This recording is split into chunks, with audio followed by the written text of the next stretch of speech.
versatile striker whose aggressive style got fans on their feet in his UFC debut against Riza Marida, Cuba's Yoslandi Izquierdo proudly displays a hearty dose of his country's combat sports excellence with each trip into the octagon. Brazilian standout Chael Oliveira is just as determined to represent his nation well on fight night.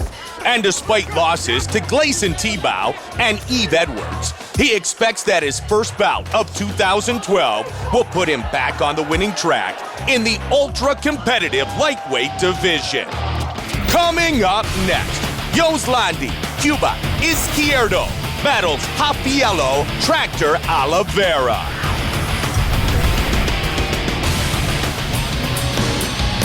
Our tale of the tape for this lightweight fight. Yoslandi Izquierdo, 28 years old, 2 years younger than the Tractor. Chael Oliveira, 3 inches taller, is Izquierdo. He will have a slight reach advantage. Bruce Buffer. And when the action begins, our referee in charge, Mario Yamasaki.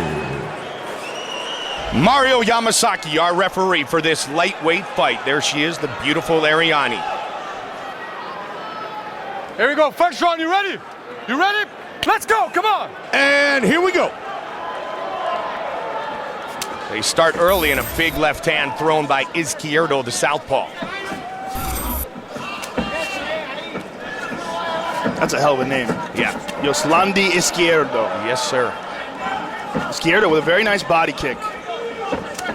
Answered by the Tractor, looking for the takedown. Nice knee to the body and good timing there. He waited for him to get up. Excellent discipline, Joe. He's got a very hard left body kick, Mike, from that southpaw stance. But as Oliveira stands in the orthodox stance, it's opened up for that power kick of Izquierdo, and he throws it with bad intentions to deliver. That is an advantage for the southpaw fighter. If they're a good kicker. The other advantage is the straight left, which he has landed continuously here early. It's also just a weird stance for the other opponent to get used to. If you're not used to fighting a guy who's a southpaw, everything's coming at you the wrong way. The jab's on the wrong side, the kicks are on the wrong side. And again, that strong back leg kick. And Oliveira has him down. Very nicely done. And Joe, you could clearly see not once but twice Oliveira wants this fight on the ground. Yeah, I don't think he likes standing up with that guy. He's got long reach, good power behind his techniques. But Oliveira is nasty on the ground. Very solid ground game. Trying to pass, could not do so. Izquierdo brought him into full guard here. Oliveira was trying to get to the side, but Izquierdo has a lot of redness in that right eye, Mike, almost like he's been poked in the eye. Oliveira moves right into side control. Up against the cage, and you hear Mike Constantino saying, don't rush it, don't rush it. Oliveira is a serious technician on the ground. Now that he's got him there and he's got him in position exactly where he wants him in a dominant spot, he's going to look to lock something up. He's looking to try to lock up an arm, Mike, and try to turn this into a mounted crucifix and perhaps either rain down some ground and pound or open him up for a potential submission. Push him down on the knee now. Look to me like he's trying to mount him. Good job with the hips. See how Oliveira keeps shifting his hips when he thinks that Izquierdo's trying to pass? Knee to the belly. Izquierdo's trying to keep those legs high in defense of Oliveira's potential of the mount here, and now Oliveira trying to get him away from the cage a bit. Well, he's going to have to get him away from the cage a bit just to get room for himself so that he can mount him. Now he's got some a better position here. He's got his arms wrapped around the legs here. Good control. He's going to lock onto that right arm. He's trying to lock that right arm. You hear them saying that he has 2 minutes to go here, which is plenty of time if he can get something. Got that right arm isolated now. Let's see if he can do anything about it. Notice how he's got the left arm underneath the arm. And Izquierdo's trying very hard to get out of the situation, but Oliveira is the superior grappler here. And he's looking to improve his position, and try to lock in a submission, but he's not doing a lot of damage. He's got an Americana here. Got an Americana. Can he lock it up? No, Izquierdo did a good thing, and he pulled it up higher towards his head. What Oliveira wanted to do, to get the torque into that, you have to bring the elbow down to the rib cage. It's hard. It's hard to lock that up while a guy is fresh because he's just resisting and pushing across, and he's mounting him, and he got it. Oh, just for a moment, off. Nice hip escape and pushed off. Great job done by Izquierdo. Good athleticism there. And pushing right forward, Izquierdo. So Oliveira finally got the mount for a split second, and that actually was an opportunity for Izquierdo to escape and get back to his feet. Good kick by Oliveira. Final minute of round 1.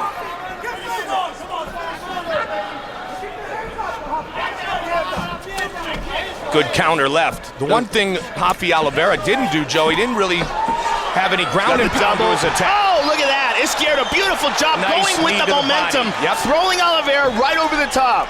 Izquierdo loves to fight here. He just threw a crescent kick. This is the last time we saw one of those. Been a long time. Nice straight left by Izquierdo. I like the variety of his striking, mixing it up. Looks very loose and comfortable on his feet tonight. This is what he wanted to showcase. Good, hard straight left. Hard straight left by Izquierdo. That's been his best punch so far. He caught Oliveira again with that. Just missed with the uppercut. Final seconds of the round.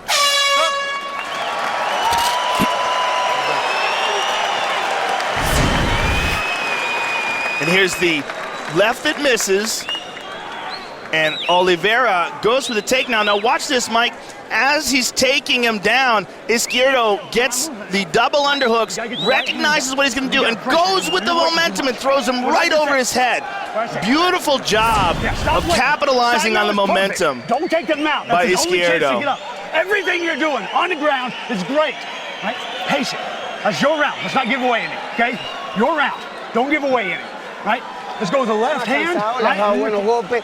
Tienes que darle uno duro con tu mano izquierda. Dale eso, lo que desmayale la mano derecha, desmayale la mano derecha adelante y ¡pum! Métele a la izquierda por el centro. ¿Ok? Y cuídate de la... No te le tires muy para arriba para que no te haga el takedown ese bajo. I don't speak Spanish, but that sounds badass. You know what? Sounds as like long they're as he excited. understands, right? Yeah. It sounds like they're very excited. Bótala. Second round. You ready? You ready? Let's go. Come on. All right, we continue. Izquierdo with a lot of success in the first round with a straight left. He throws it here. Oliveira. Oh, I like how he mixed it up that time, Mike. He caught him very clean. With the one takedown, Joe, where he was really able to try to work some submission attempts. Yeah, he stepped in with like a half jab and then came behind it with a straight left. That is an old school Roberto Duran technique. Caught him with the left again. That time a hook. Head kick by Oliveira. I love the pressure that Izquierdo keeps on in the stand-up game. Nasty knee by Izquierdo. He's confident in his hands. Yeah, he's winging that left hand. And there's the nice takedown. Timed. This time, Rafi recognized what he did in the first round. It didn't allow him to do that same technique again. He took him down flat more than pushed him forward. Perhaps anticipating that reversal attempt. And he timed it perfectly, knowing that Izquierdo was really aggressive and coming with a good pace with his striking. Well, Rafaelo has time to work here. 3 minutes and 47 seconds on the clock, but he's got to make something happen here because clearly in the stand-up game, he's losing momentum. He's like bleeding, he's got a cut on his forehead, but he's got him inside control now. Trying to lock that arm up again, trying to move into the mounted crucifix position. But Izquierdo is waiting for a moment to explode, and there he goes. Look at this! Triangle from the bottom by Izquierdo. Not good, but an attempt. Doesn't quite have it, but you see how quickly he exploded into that position? And that's what Izquierdo is looking to do. He looks to just look for the little opening where he could try to get back to his feet or hip escape or move it into a better position. Which is what he did in the first round when he was mounted for a split second and slipped out the bottom, got right back up. Oliveira keeps going for those arms. He keeps going to try to pin an arm down. He's got a limited number of attacks here from the side control. Joe, and he's starting to a little bit, would you like to see him try to soften him up a little bit more with some ground and pound? Well, isolate a neck. Go after his neck, go after something else. He keeps trying to go after these arms, and Izquierdo just pushes him away or moves him and manipulates. Get that neck. It's much harder to defend a choke than it is to defend a Kimura or an armbar, an Americana, especially a strong guy. There he goes for it again. But see how Izquierdo gets the elbow up high, Mike? Right. What Oliveira has to do, that's not good. He's got to bring it down to the rib cage. You can take a tremendous amount of torque as long as the elbow is above the shoulder. When the elbow drops down towards the hips and attaches the rib cage, then you have a very short tolerance, a small amount of movement before it rips your shoulder apart. You were talking about that very thing at the Fan Expo yesterday. Yes, I was. That exact Perfect position. example. Yep. Yeah, and that's something like where we were talking about judges have to recognize what is important in a scoring aspect. I guess Mario's going to take him to get a look at that cut. A lot of elbows from the ground thrown by Izquierdo. It must be pretty bad if Mario was having him stand up and take a look at it. He says he's good. Back to the same position. Nice elbow. Reluctantly, Izquierdo goes back to the ground. All right, back to the same spot.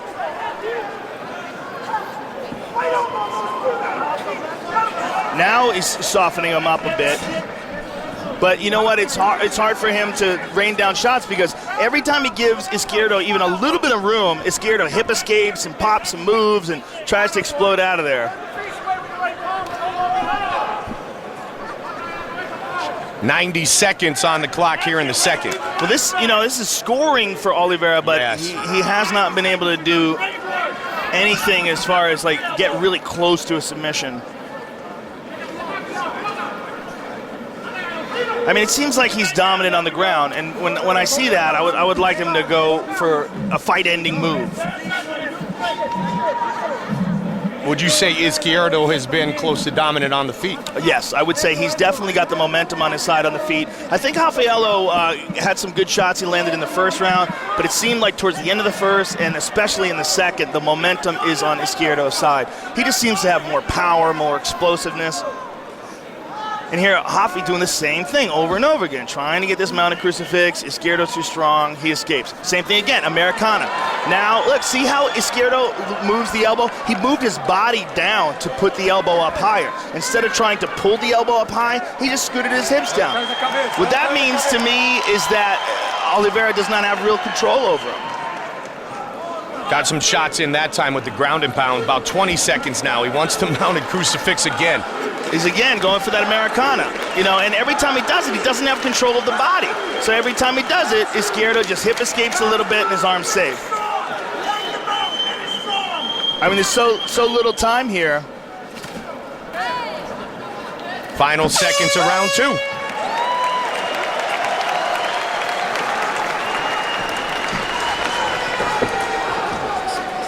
Whose round is that? Your round. Why is that your round? Because you finished strong.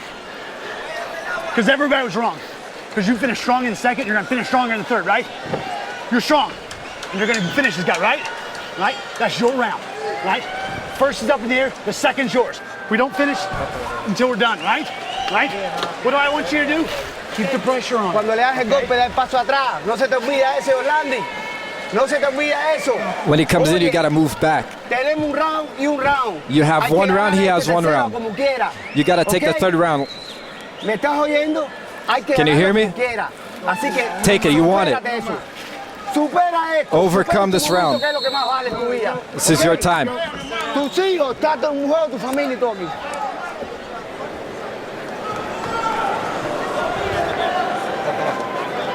The takedown Rafaelo Oliveira had in the second was when he slipped under the punch from Izquierdo.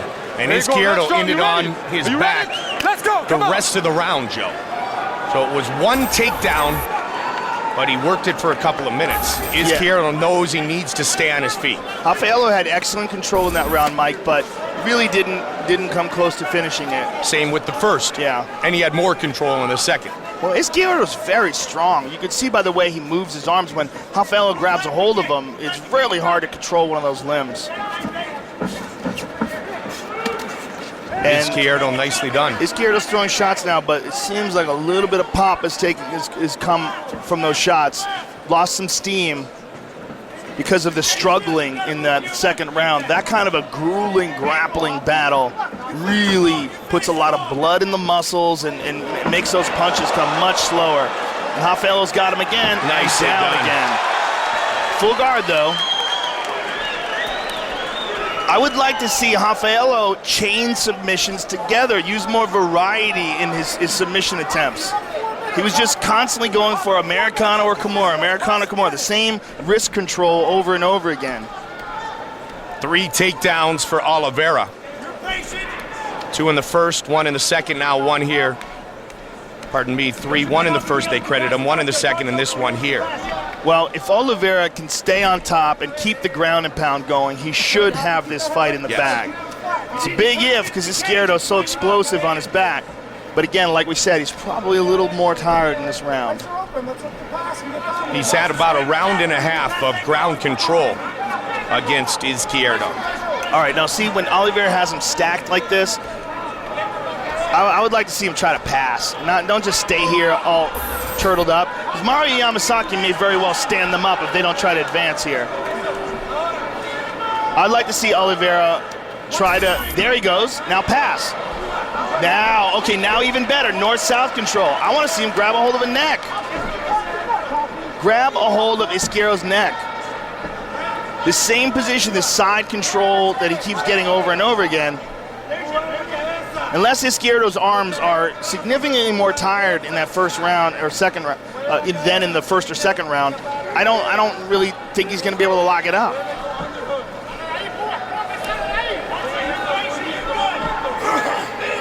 Izquierdo was able to get back to his feet in the first round, was not able to do so in the second, nothing yet here in the third, working that arm again. Same thing.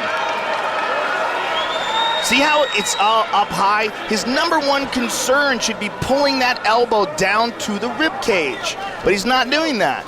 And it's, it's probably because he's extremely fatigued and he's just doing his best to hold on to it. Izquierdo pushes off, sprawls. Can he get back up? Good job by Oliveira. And he's going to mount him here. He does not get over that knee.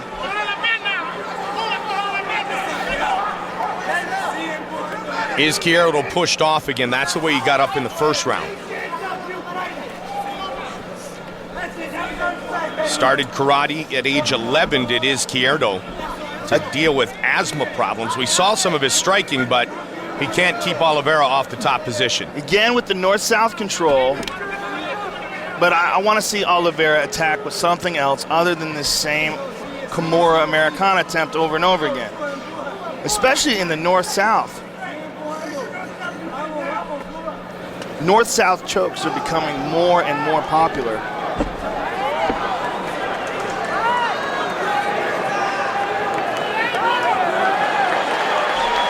There he goes. Now he's got a mounted crucifix. Now this is a legitimate position here. And Izquierdo's in a lot of trouble here. He cannot defend.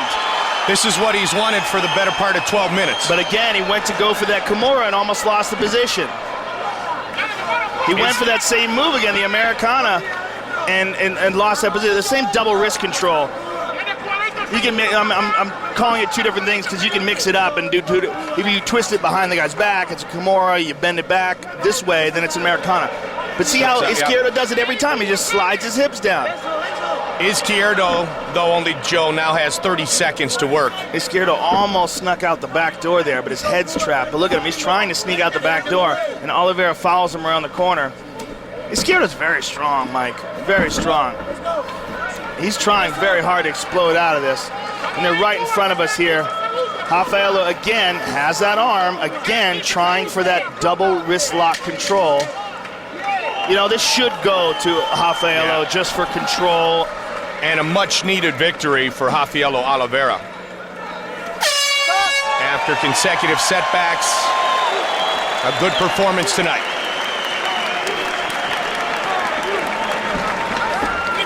Hands up, baby. That's you. That's all you. That's it, baby. Up, up, up, up.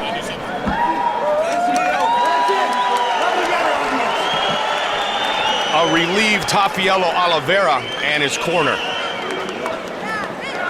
Ground control, the difference in this fight. Some good takedowns from Rafi. Yeah, it was all about the grappling and ground control in the last 2 rounds. Izquierdo is a dangerous striker, so Rafaelo did a really good job of ducking under these shots.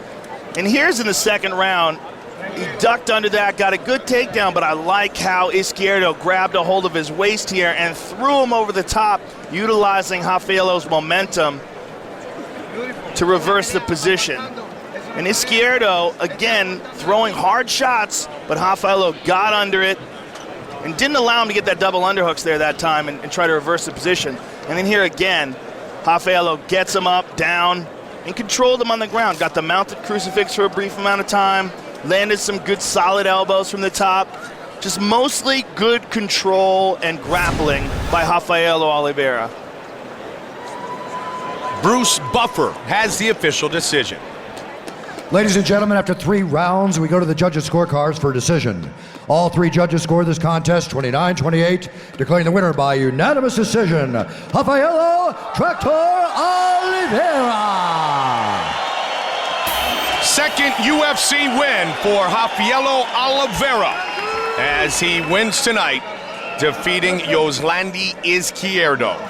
The top-level college wrestler, Shane Roller knows the importance of having a short memory when it comes to competition. So despite falling short in his last few fights, Roller knows that all it takes is one punch, like the one he landed in his last win over Thiago Tavares, to turn things around. Veteran contender John Alessio shares a similar philosophy, so he's not thinking about the 3 wins that brought him back to the UFC. He's looking ahead at tonight's bout and visualizing how good it will feel when he gets his hand raised in the octagon for the first time. Coming up next, Shane Roller takes on John the Natural Alessio. Our tale of the tape for this lightweight fight. John Alessio is 33. Shane Roller is 32. John Alessio will have a slight reach advantage. Bruce Buffer. And when the action begins, our referee in charge, Josh Rosenthal. Josh Rosenthal, our referee for this lightweight fight. There is the lovely Brittany as we get set for this battle here in Las Vegas. Here we go. Alessio in the dark trunks. Roller in the white trunks.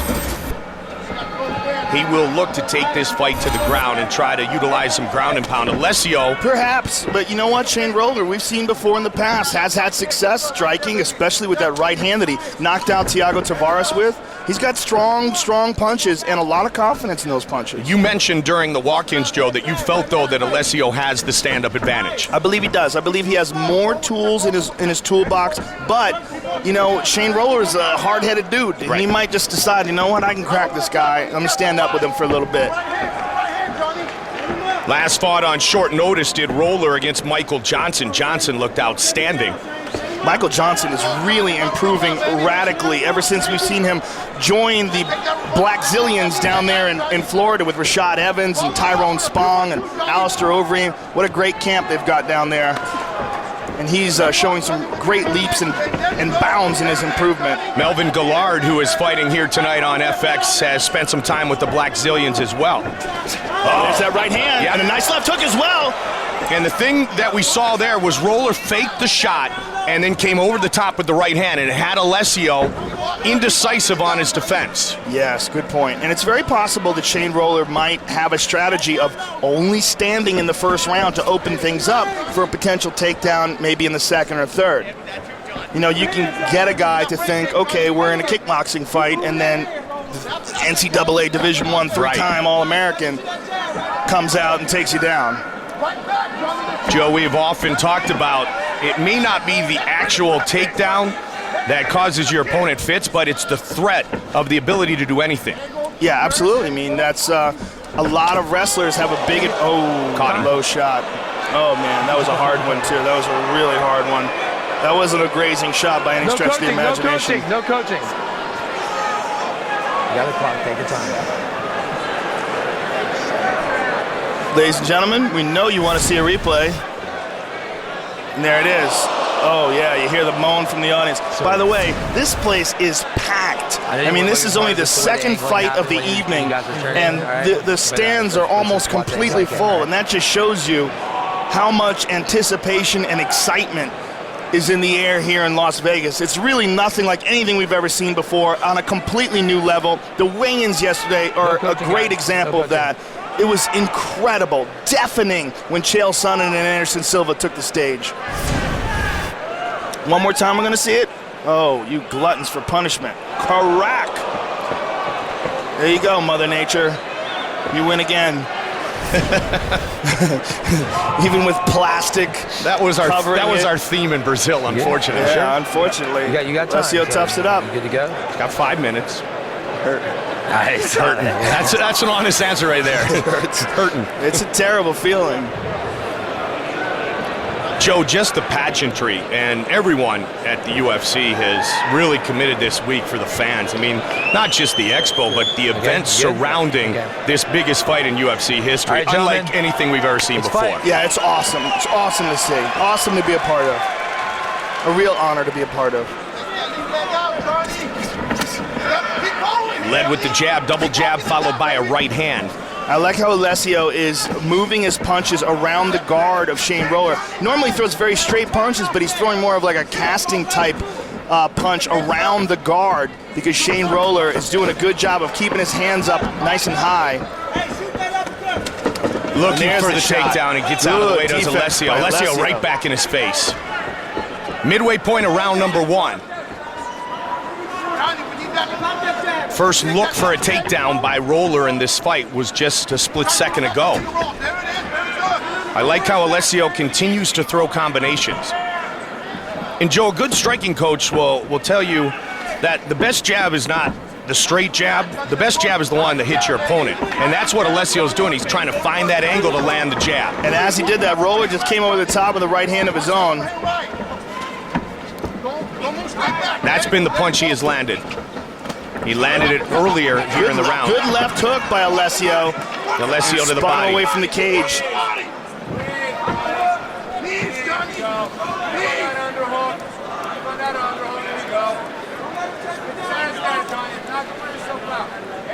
Alessio, very well versed in all areas of mixed martial arts with his 14 wins by submission. And you hear his corner say, if you see it, take it, meaning if you see it, take him down. See if we can submit this guy. Good defense by Shane Roller. Watch the fingers. The head fighting so important, trying to control the posture and the balance of your opponent in these exchanges. This is probably the most misunderstood part of mixed martial arts. Controlling a fighter against the cage and how exhausting it is. The person watching, it just looks like a couple dudes hugging near a fence. Right. You know, but what it really is a constant battle for dominant position. And it's exhausting. 30 seconds.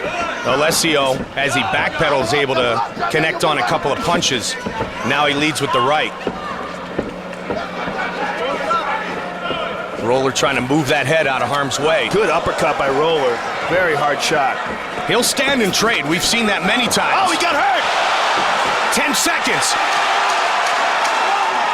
Roller trying to control Alessio in the final seconds of this first round. Big punch by Alessio late in the round.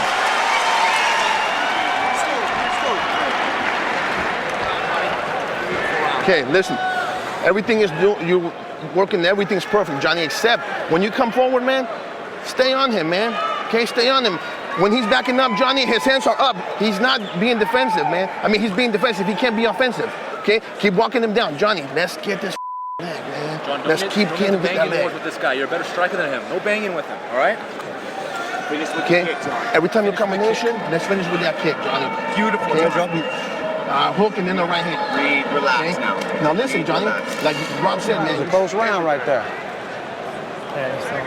We got to get this one, all right?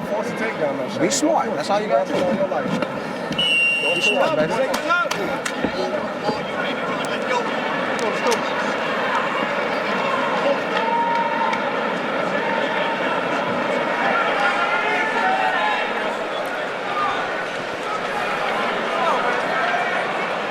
the end of that round, John Alessio caught Shane Roller with a two-punch combination. We're going to take a look at it real quick here. Well, we don't have time for it.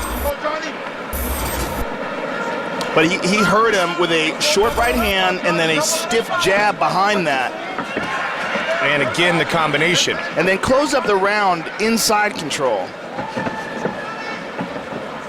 So that likely won the round for John Alessio. Roller was 0 for 1 on takedown attempts in round 1. Nice trying leg to change kick by levels. Roller's trying to sneak that right hand in again. Faked it. Again with that leg I like kick. how he led with the feint, Joe, and landed the kick. Alessio confident coming towards us. Yeah, nasty body punch by Alessio. Alessio debuted at the age of 20 when he fought for the UFC welterweight championship against Pat Miletich. Guillotine attempt here by Roller, who's trying to get good hand position. Yeah, and he has a vicious guillotine. Yeah, it's hard to tell. Well, he lost it, but he is on top now. Back up. Alessio, good scramble. Very good scramble. His first 2 WEC victories were quick guillotines. Loves the chokes. Looking for the takedown. He's got him up and down. 1 of 3 in takedown attempts. Alessio on his back.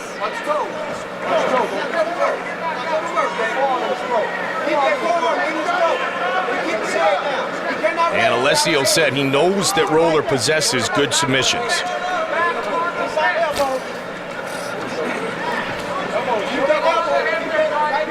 Alessio, living and training here in Las Vegas, has trained his jiu-jitsu with Robert Drysdale for years.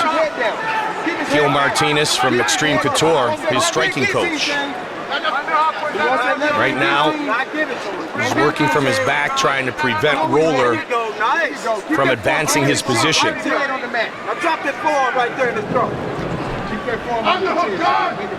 And he's in a great spot in front of his corner.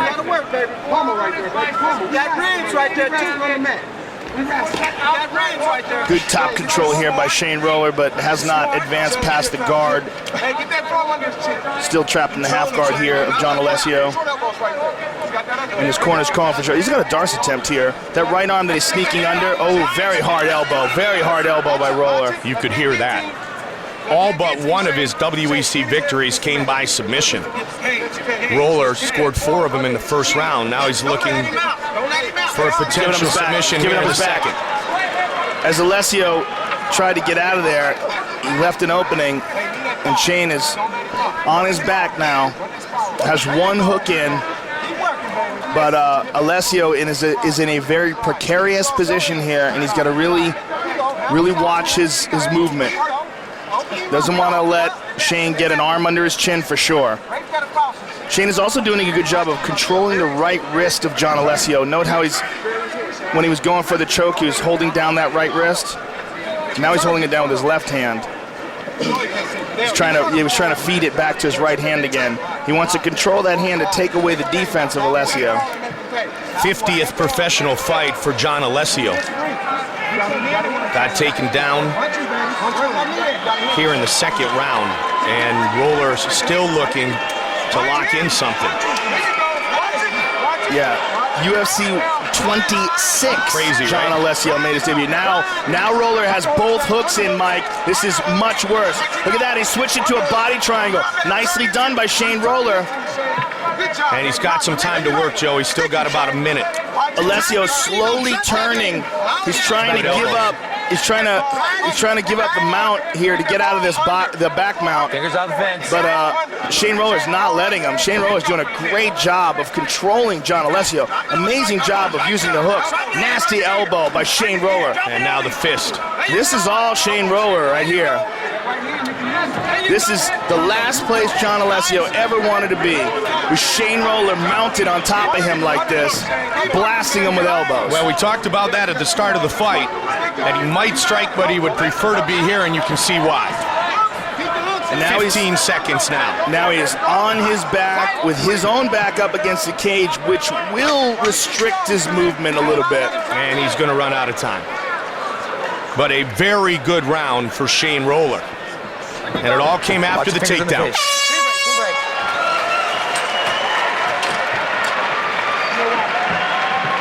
All right, Johnny, sit down, baby. Listen, Johnny. Hey, it's 1-1, babe.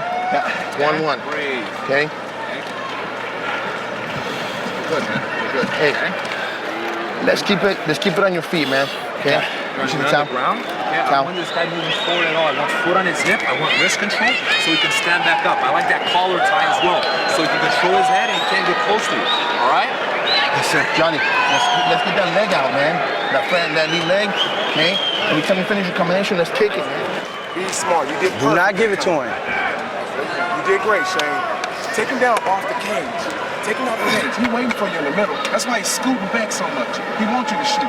Get him on the cage, then take him Change up. Do not back up. No left hand. Come on, baby. One more round.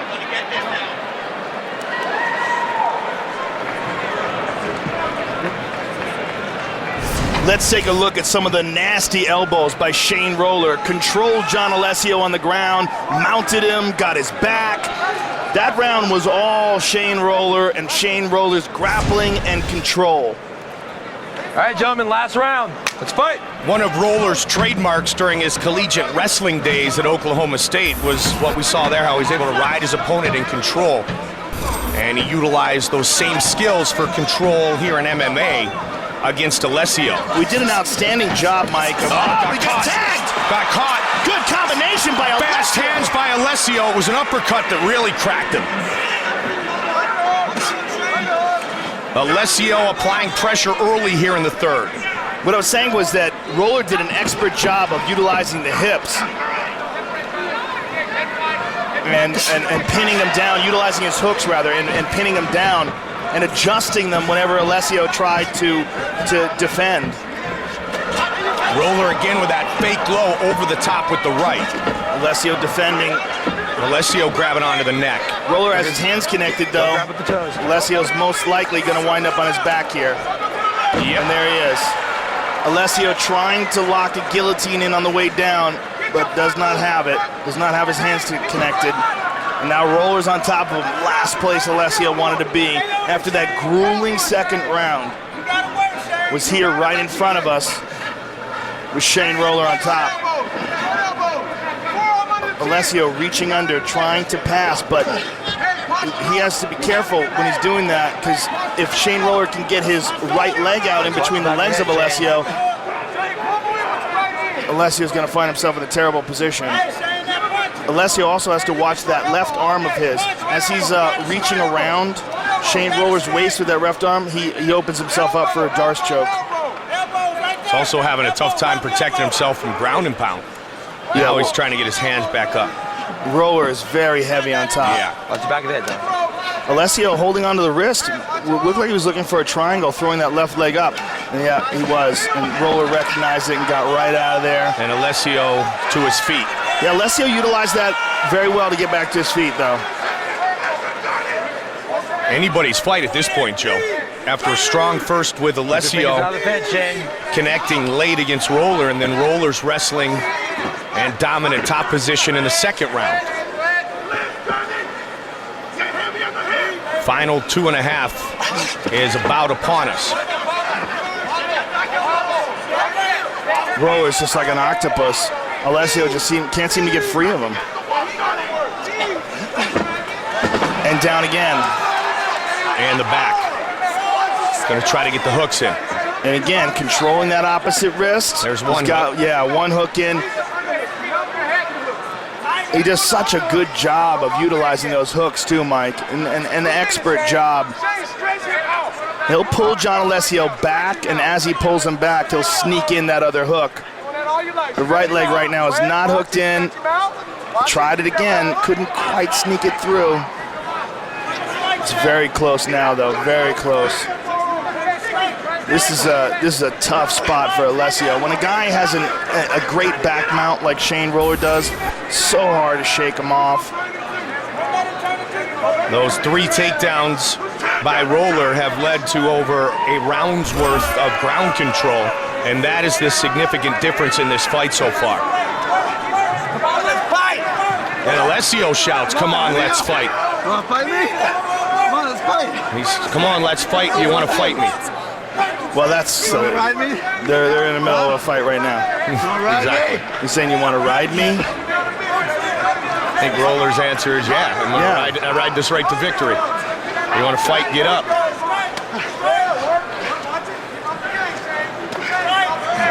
That's I've never seen a guy do that before. Oh wow, these are good shots here by Shane Roller. And Shane's trying to get that choke in. He's on the chin right now. He's gonna try to crush it. Alessio turned in towards the choke. Very well done by Alessio. But now Roller has both hooks in and a body triangle. This is nasty. That's very hard to get out of. Alessio did a good job of rolling towards the side where the triangle is locked up. That will put pressure on the ankle of Shane Roller and make it more difficult for him to really squeeze down on the abdomen. Joe, the real key, you said, arm triangle, is the fact that Roller controls when he's on the back so well. Yeah, Roller is looking to transition to an arm triangle here. If he moves onto a mount, he may try to do that. Final seconds of this fight. Alessio going to try to do damage here at the finish. And they go the distance. Frustrated John Alessio. A satisfied Shane Roller. Impressive performance by the 3-time Division I All-American wrestler from Oklahoma State, as he took John Alessio down over and over in this fight. Going back to his roots, going back to his wrestling, throwing in some ground and pound, and really dominating John Alessio here tonight. With the official decision, here is Bruce Buffer. Ladies and gentlemen, after 3 rounds, we go to the judges' scorecards for a decision. All 3 judges score this contest 29-28, declaring the winner by unanimous decision, Shane Roller. Shane Roller, by unanimous decision, defeats John Alessio here tonight. Pick 2 UFC fighters you would want on your side when the going got tough. Odds are that your final choice would come down to middleweights Ricky Fukuda and Costa Philippou. An aggressive fighter with imposing physical strength, Fukuda nabbed his first UFC win with a punishing decision over Steve Cantwell. Philippou's octagon stint has been even more impressive, as the former pro boxer has used his striking skills to win his last 3 over Jorge Rivera, Jared Hammond, and Court McGee. Tonight, 2 immovable objects meet. Coming up next, Ricky Fukuda faces Costa Philippou. Our tale of the tape for this middleweight fight, Costa Philippou and Ricky Fukuda, both 32 years old. Everything on this tale of the tape is virtually identical. Once again, here is Bruce Buffer. And when the action begins, our referee in charge, Steve Mazzagatti. Steve Mazzagatti, our referee. The beautiful Lariani. All right, gentlemen, bring it on, come on. First of 3 5-minute rounds. Here we go. The southpaw Ricky Fukuda in the white trunks. Costa Philippou, the former professional boxer, in the black trunks. He just missed making the Olympic team, Joe, by a few points, and he showcased his hands against Jared Hammond, and then followed up impressively with a win in Sydney, Australia over Court McGee. Yeah, I was incredibly impressed with him in the Jared Hammond fight. As I said, that was the first fight where we really got to see Costa relax inside the octagon and show his true skills. Fukuda has a great wrestling base. And Ricky Fukuda showed some outstanding striking in his last victory against Steve Cantwell, especially that technique that he just used, that inside leg kick, which will work well with him in his southpaw stance against the orthodox stance of Costa Philippou. When he trains in the U.S., Fukuda trains at AKA, American Kickboxing Academy in San Jose. A lot of great fighters to train with there. Joe, of course, most notably the former UFC heavyweight champion Cain Velasquez, John Fitch, Mike Swick, who is scheduled to return to the octagon in a few months. Philippou and Fukuda. Iron-chinned and cardio for days, a good way to describe Ricky Fukuda. Both these guys are spending a little bit of time trying to feel each other out, trying to find the distance and get someone to open up. And that's what Ricky has to look out for, is the dynamite in the right hand of Costa Philippou. We just saw a nice quick shot. Oh, what a shot that was. That was a high-level shot indeed. And Ricky Fukuda has Costa Philippou down. And he's trying to pull that leg away from the cage and get Costa on his back. Fukuda's list of accolades during his wrestling days growing up, very long and distinguished. Third time in the UFC for Fukuda, coming off an impressive performance over Steve Cantwell, and that's the one you talked about, Joe, where we saw him showcase his stand-up. Well, he can do it all, and that shot right there was the example of what he's capable of. A beautiful takedown attempt, but to Costa's credit, he's back up. And he's trying to get away from Fukuda here. Fukuda, though, controlling him. Look at that. Costa Philippou away from the cage now. The right hand is his trademark.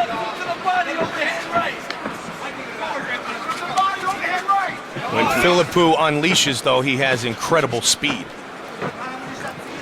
The thing, though, Fukuda showing that takedown attempt and showing the speed in his shot, that is now in Costa Philippou's mind. Now Costa has to think about how quick he dropped down on that leg. A little bit of swelling on the left eye of Fukuda from one of those punches that Costa landed. Ray Longo telling him to work that right hand and work a combination right off of that.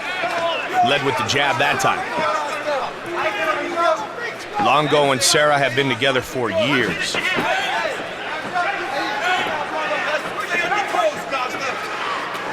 There's another right hand by Costa.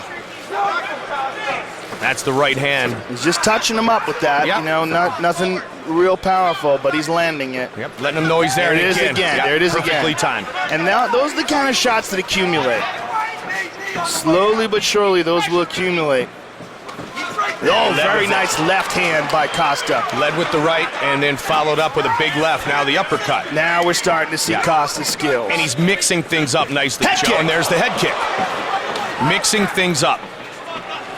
And you see the swelling on the face of Fukuda. 45 seconds on the clock here in the first round. And again, this, like the more recent fights of Costa Philippou, is about him relaxing and finding his skills. I've heard if you watch this guy in the gym, he is absolutely staggering.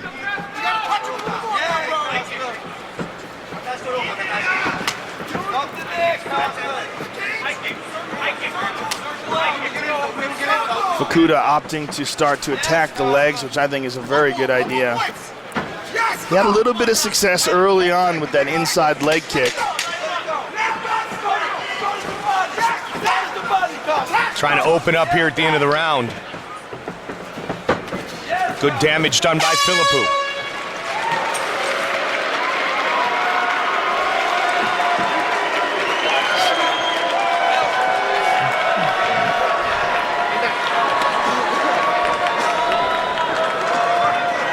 You need to throw that high kick some, Ricky. Just watch his right hand. He's loading up that right. More shooting, more pressure. You're in great shape. Pressure, shooting, high kick. Pressure, shooting, and high kick.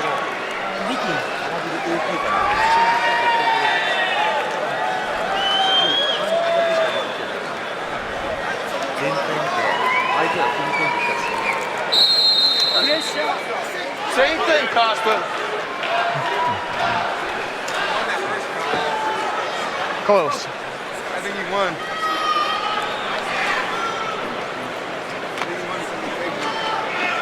Real close. Set for the start of round 2. Bring it on.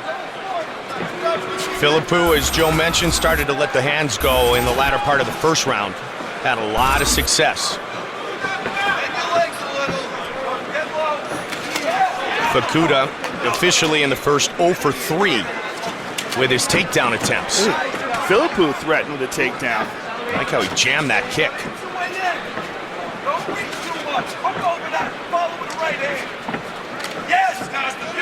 There's that right hand again. And against the southpaw, it can do even more damage.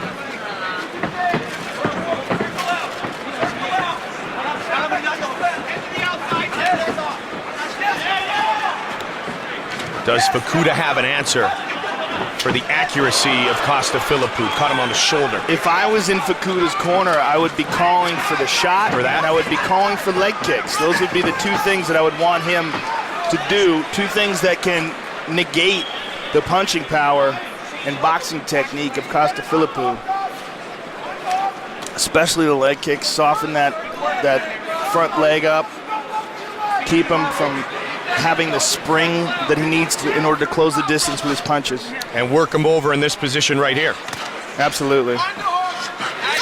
Good punches there by Ricky.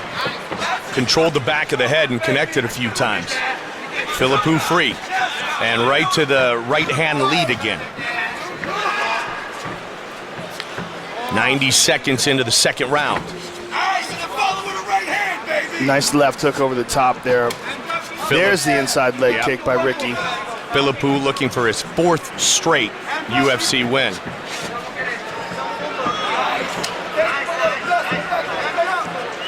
Those kicks don't have a whole lot of pop on them, Mike. I'd like to see him put a little bit more power into that, but you know, he doesn't want to commit too much of his weight to that and run into a punch. So I'd like to do them without telegraphing, without too much body movement behind them, and in that way they don't really have as much impact. But it's harder to get countered. Yep. Leaves himself more able to move out of the way without the weight on that leg. Good shots Again. there by Philippou. Philippou's opening up, Mike. There's a shot under. And look at that, stuffed. Costa Philippou has been training his wrestling at Hofstra University, and one of the men he trains with is rising star Chris Weidman, who was sent in a few days to fight Mark Munoz in San Jose. That's a great guy to work with if you're looking at wrestling. Costa has something going on with his eye. He's touched it a couple of times. There's that kick with a little more steam on it.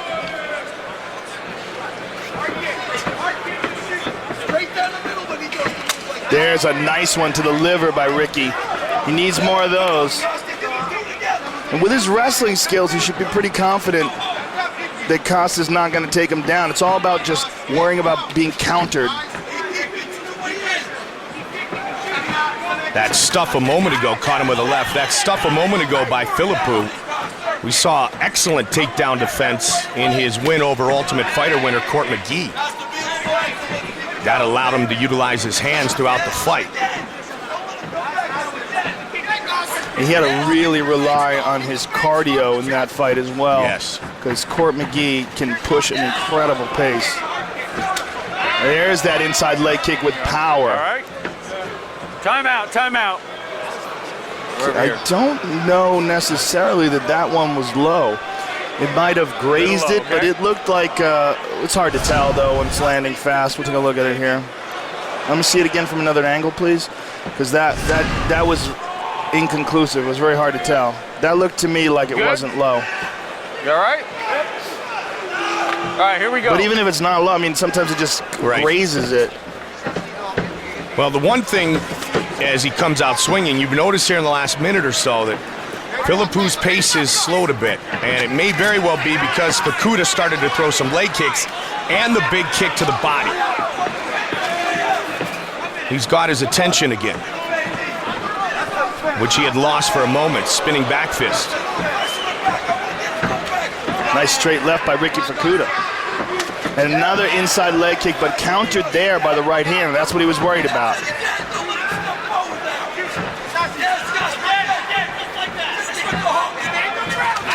into the body, Joe.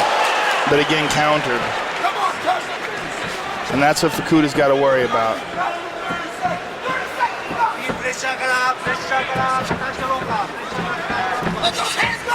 Just over 20 on the clock here in the second.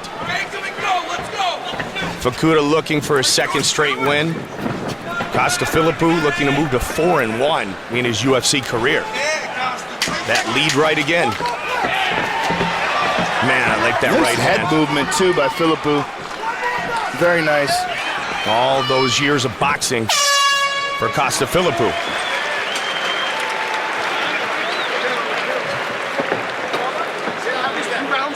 Beautiful.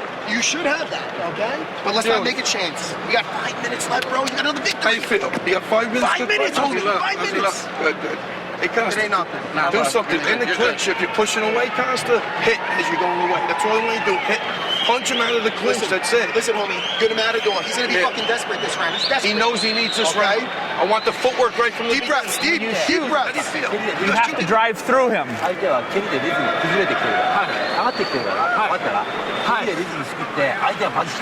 Use your rhythm. Punch. Ricky, when you shoot, drive through him. Don't stop when you get to him. You're stopping. Drive right through him when you shoot, okay? Good job, Ricky. Nice work.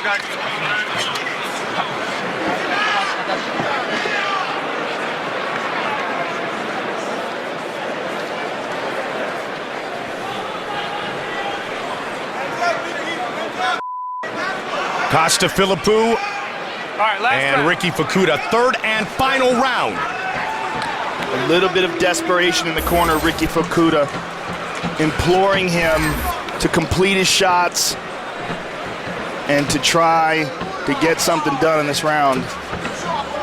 He has not landed a single takedown, Joe, and he's tried numerous times. And that was, as we mentioned earlier, also a key to Filipu's win over Court McGee.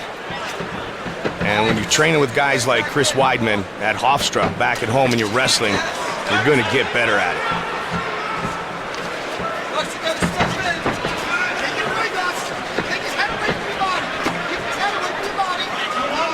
Good shot to the body by Facuta.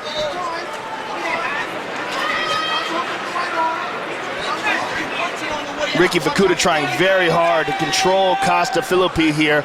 Costa's pushing off of his face, and he's free. Strong performance tonight by Costafilipu, showcasing his fine boxing skills once again, as we have talked about. Under 4 on the clock. Facuta with the jab. He needs to turn it up here soon, Joe, after 2 good rounds turned in by Filipu.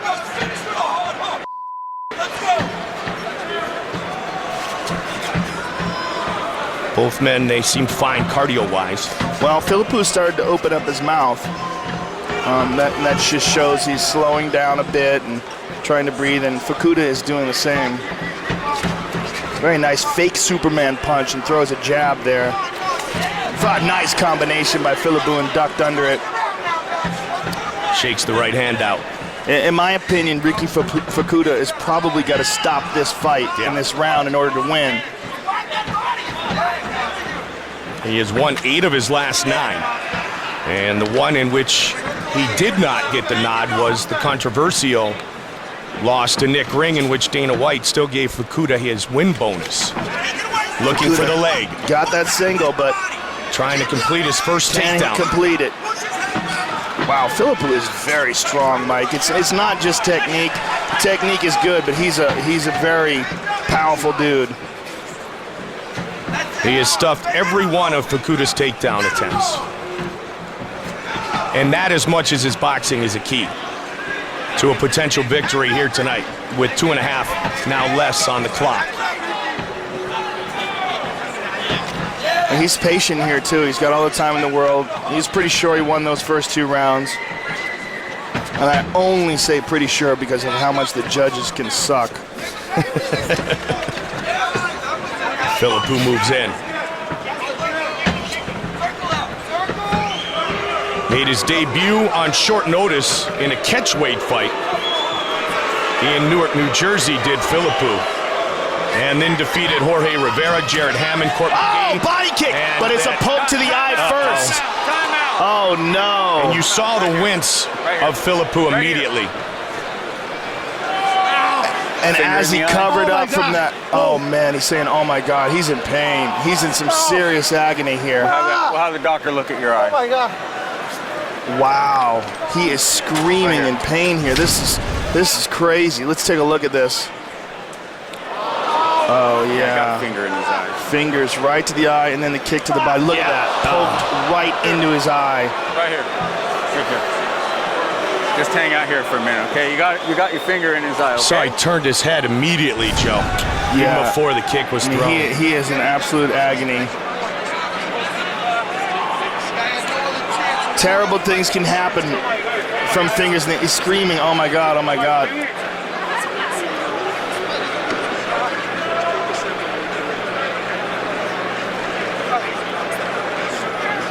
This is a really unfortunate aspect of grappling and striking with these open-fingered gloves, and I don't know what the solution is.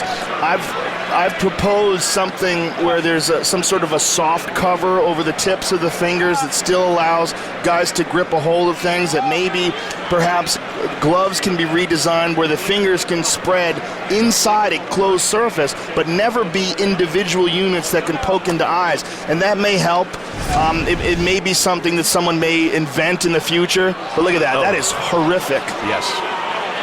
I mean, really, what that is old school kung fu. Right. I mean, old school kung fu is kicking on the balls and poking in the eyes. It's Three Stooges 101. Right. We've seen a little of that tonight.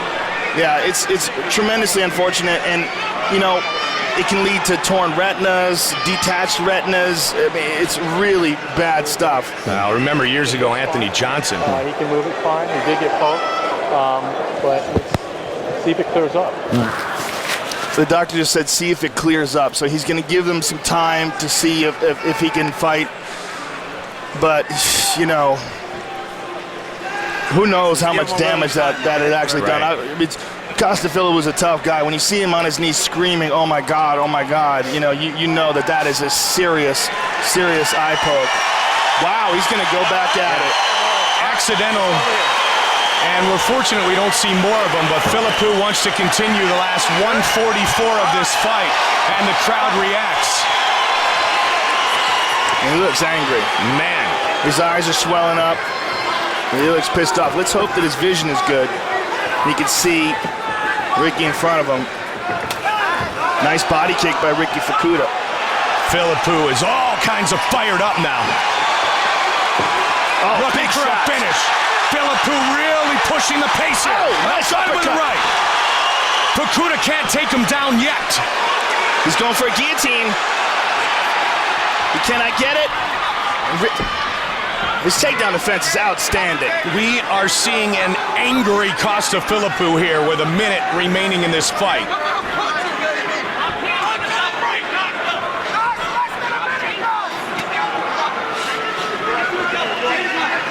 His corner screaming at Costa Philippou, less than a minute. Took a look up at the clock. He was all kinds of fired up a moment ago.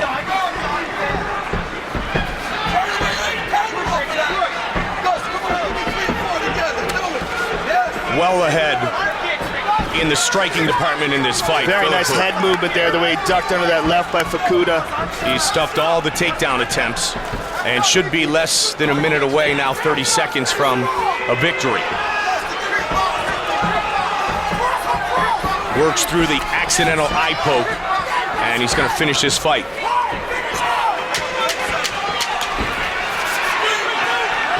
Showcase his hands again, Joe.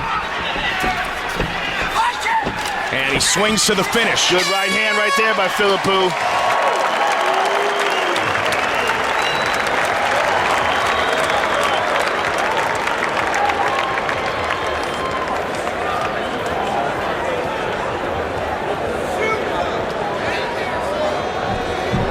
Joe, let's take a look at our fight replay.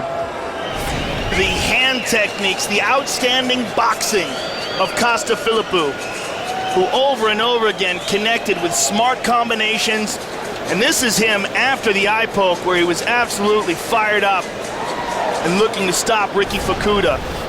They go the distance, Fukuda and Philippou. The judges have rendered their decision, and here is Bruce Buffer. Ladies and gentlemen, after 3 rounds, we go to the judges' scorecards for a decision. The judges score this contest 30-27, 30-27, and 29-28, declaring the winner by unanimous decision, Costa Philippou. 3 straight wins in the UFC for Costa Philippou. Professional record. Russia's Khabib Nurmagomedov entered the octagon for his UFC debut with little fanfare.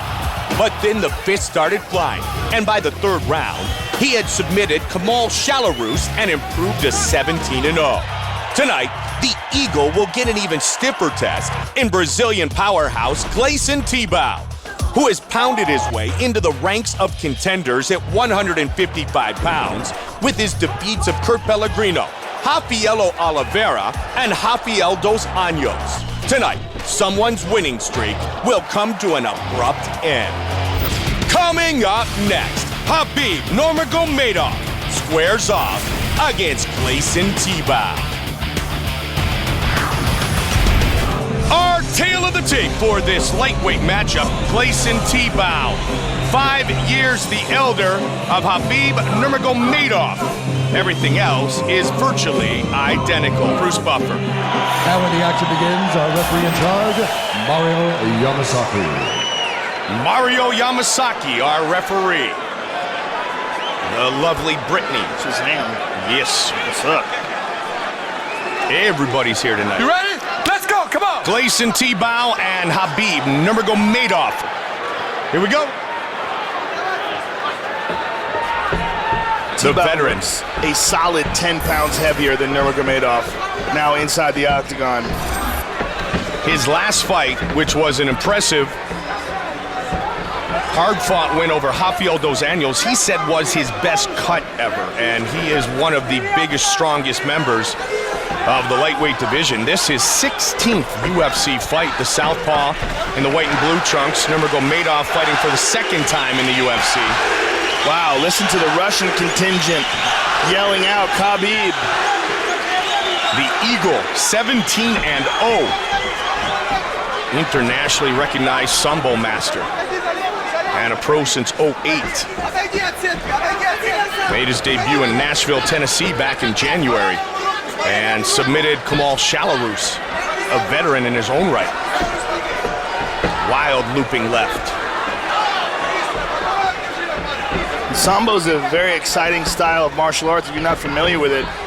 Combat Sambo that they compete in, they wear a jacket, like a judo gi type jacket, but they kick and punch, and they wear headgear.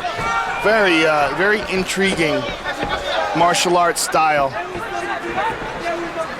A lot of the great Russian fighters over the years have competed in Sambo. That's a quick kick there. Yeah, most notably Fedor Emelianenko, who's a world champion. Andrei Arlovsky, former heavyweight champion in the UFC. And this kid we saw a moment ago, it's got some quicks. Nurmagomedov. 17-0. As I mentioned, Nurmagomedov, this is the 16th fight in the octagon for Tibau, so a huge advantage. What a nice shot by Nurmagomedov. Let's see if he can complete the takedown. Inexperience for the member of American Top Team.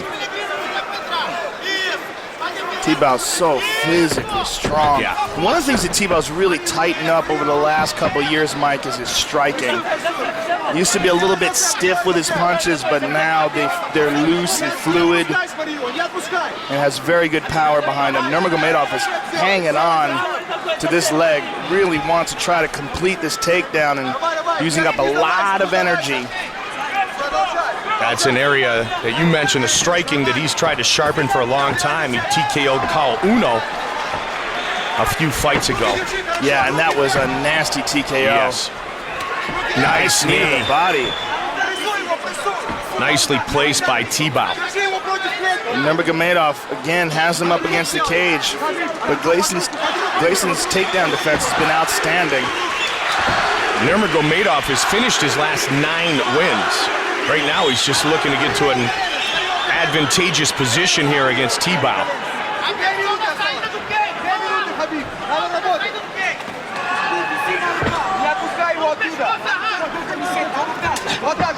Wrestling background for T-Bow, back during his young days competing in his native Brazil in Rio de Janeiro. Stop! That's interesting. Mario Yamasaki decided to break them up. I wonder why. It just felt like they weren't advancing enough. A little stall in the action, and so now they'll trade again. Nurmagomedov is very aggressive, Mike. Yeah, he throws wildly. Listen to these Russians cheering in the audience. It's not Brazilians? Oh, I'm wrong. The Brazilians. Derek has told me. What are they saying? Do you know? They're saying I'm Brazilian with a lot of pride and a lot of love. That's what they're saying? I'm Brazilian with a lot of pride and a lot of love. Our great translator. Yeah, our great translator, Derek.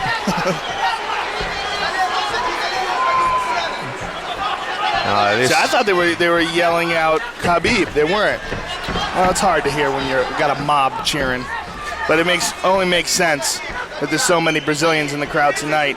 I met a lot of Brazilians today walking around here at the MGM that are beyond pumped to watch Anderson Silva defend not just his title, but the honor of Brazil, which has been, what challenged. Assaulted? Challenged, yes. By Chael Sonnen? Assaulted, insulted. Good takedown defense again by T-Bow. Amazing takedown defense. Yep. No, he slips that one. Round one is done. Calm down, relax, give me some water. The ice on top.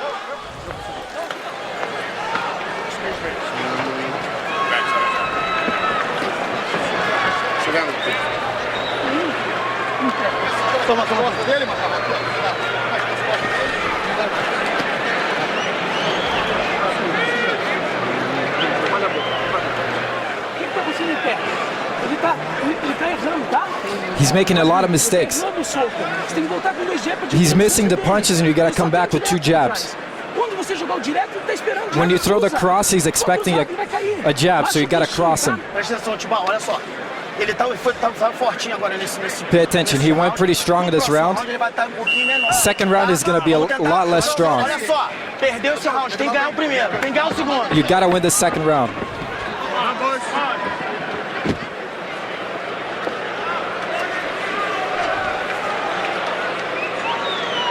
Gleison T-Bow. Khabib Nurmagomedov, who you saw in the first round, throws everything with ill intent.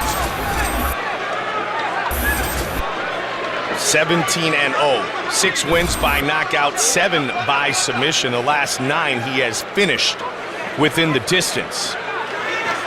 But the takedown defense and the head movement of Gleison T-Bow outstanding in this first round. Yeah, he is a wall. I mean, his takedown defense was just absolutely perfect.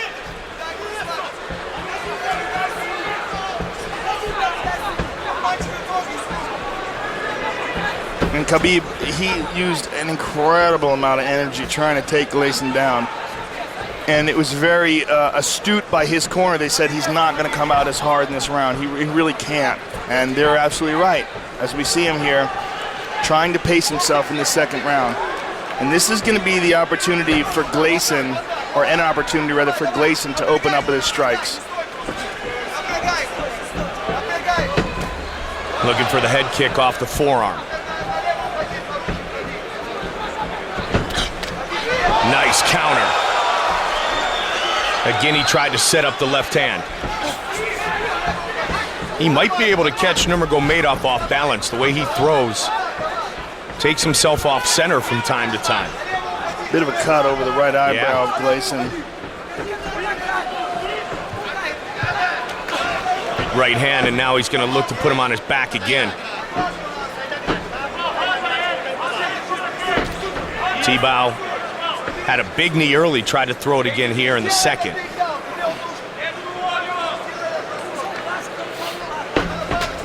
He's trying very hard, but Gleison just easily defends it. I mean, he even punches him as he's defending it. Nice knee. Punched him, kneed him, and now got loose.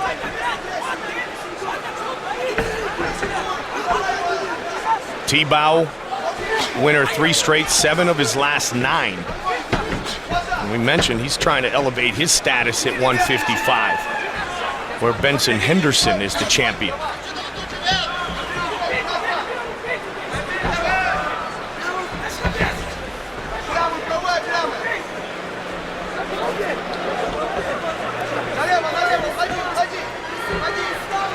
Gleison T-Bow really pacing himself nicely here in this second round. You carry around all that muscle, Joe. It will work on your cardio.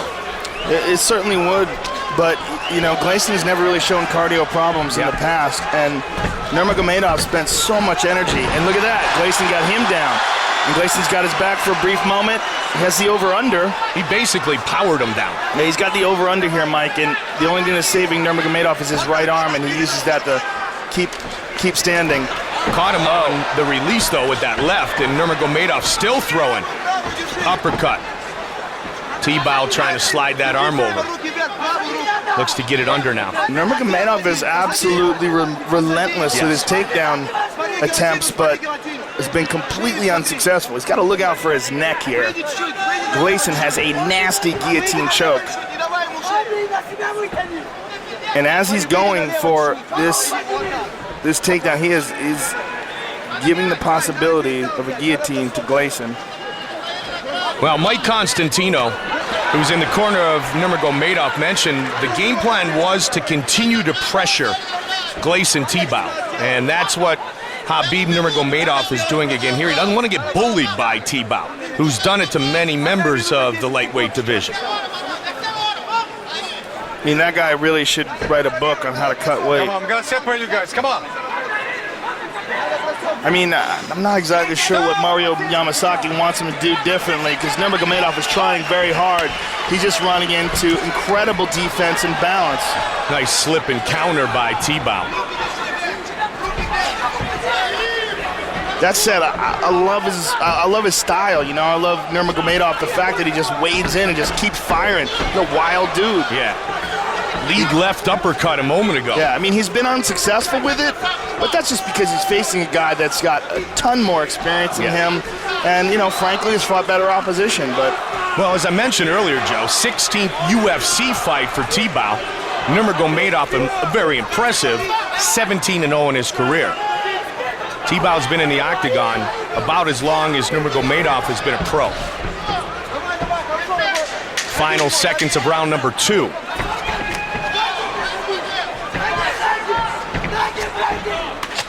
Oh, contact near the end of the round.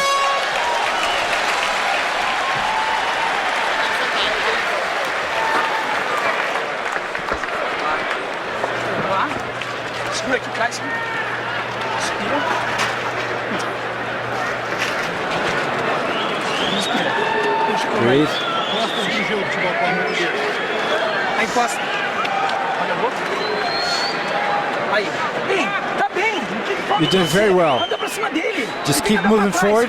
He's going to keep moving backwards. And he's going to get complicated. You keep throwing the cross. And you got to win this third round. Технично, зашел. Listen. Habib. Low kick. Изнутри ударил и удар. Low kick. Then come with the 2 right down the side.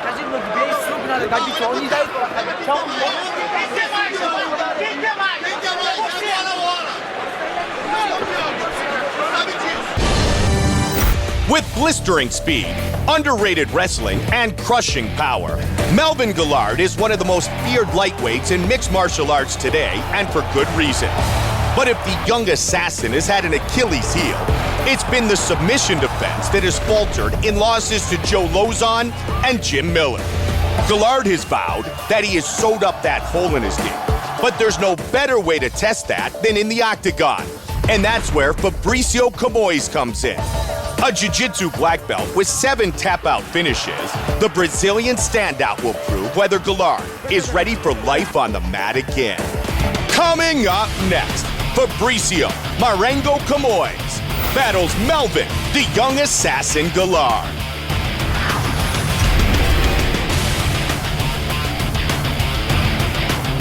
Our tale of the tape for this lightweight battle, 29-year-old Gillard against 33-year-old Camoins.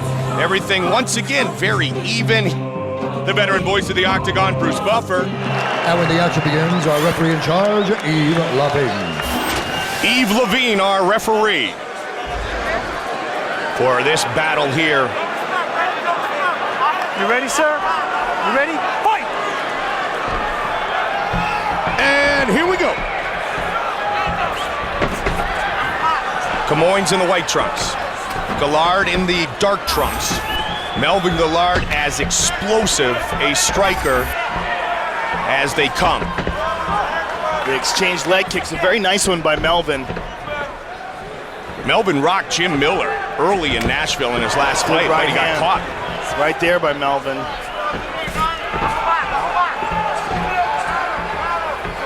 He doesn't just knock out people, he knocks out people in a fashion that you want to watch it over and over again on the highlight reel. And, you know, and he's done so against top contenders like Evan Dunham in a way that makes you think, you know, he might be one of the biggest threats to the lightweight title. His problem, though, as we said, has been the strength of Fabricio Camoins, which is submissions. Camoins at age 17 fought Anderson Silva in a bare-knuckle tournament and went for 27 minutes. You want to talk about a baptism by fire.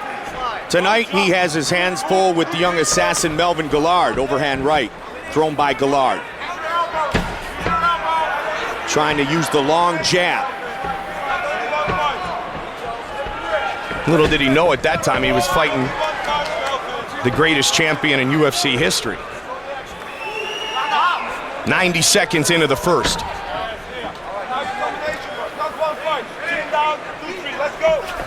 Tried the Superman punch. Looking for a leg.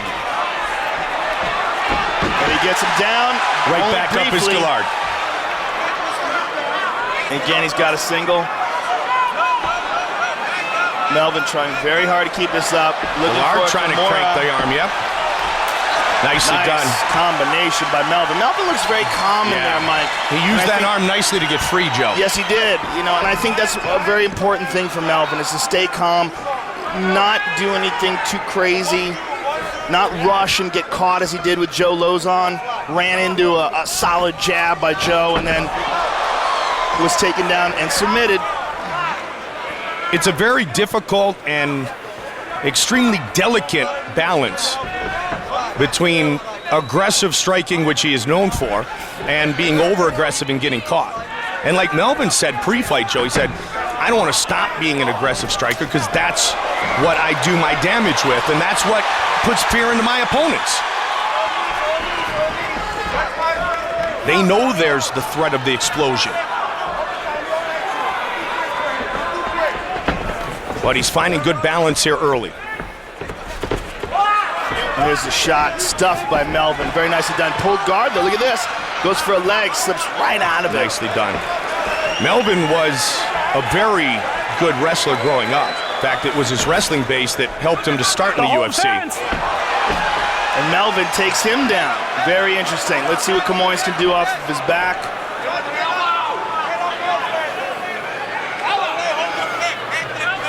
Again, as we said, 6-time Rio de Janeiro state champion in Brazilian Jiu-Jitsu. And in his corner, the great Royler Gracie, one of the most successful Gracies ever in terms of Brazilian Jiu-Jitsu competition, a multiple-time world champion who is helping to coach Fabricio. And Melvin steps over into the half guard. Nice ground and pound. He's got to be careful, though. Fabricio trying to reverse it, and he does. That was Fabricio nicely done. Kept the leg controlled and then wrapped his arms around the upper part of the legs of Gillard, and now he's still closed together. And as he triangles those legs, he has got Melvin's legs trapped there. There he got it free. Yeah. One hook, lost the position. Holding on to the neck, he's got an over-under. Oh, full mouth by Fabricio. Great transition by Camoins. Looking to rain down punishment with the elbows. That arm of Melvin is trying to hook it. Gillard trying to scoot out of trouble. Good left hand by Fabricio. Looking for that neck again. Oh, and he's Melvin free. Gets out. Nicely Very done, nice. Melvin Gillard. Very calm and patient on the bottom. Absolutely. Oh, look at that. It was Camoins who threw a spinning kick. He must have got caught on the way in, Joe. Gillard looking to punish here at the end of the round.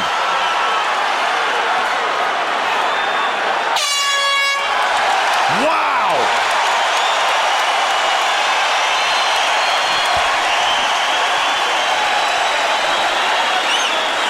I didn't hear it at all.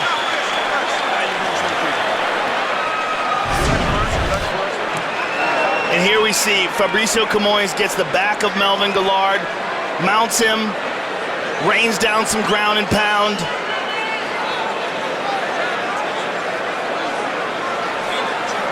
And there, he tries for a spinning kick, loses his balance, and Melvin on top lands some ground and pound. Your hands, finish with the low kick. He's running from you. Hey, I need your hands up, okay? Don't duck like they're gonna get the uppercut. I need things. He's done. He's dead. He's tired. This is all yours.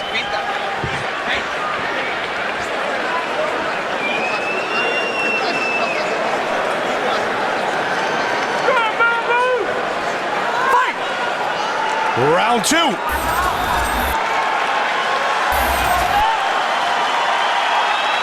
Camoins had the mount.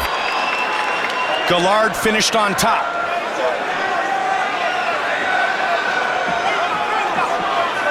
Both men scored points. Both men landed an identical number of significant strikes in the first round.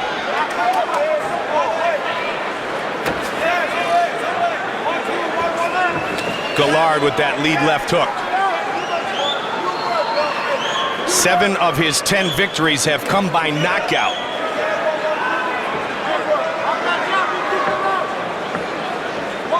They're going to explode with that jab again. Yeah, Melvin is essentially standing right in front of Fabricio.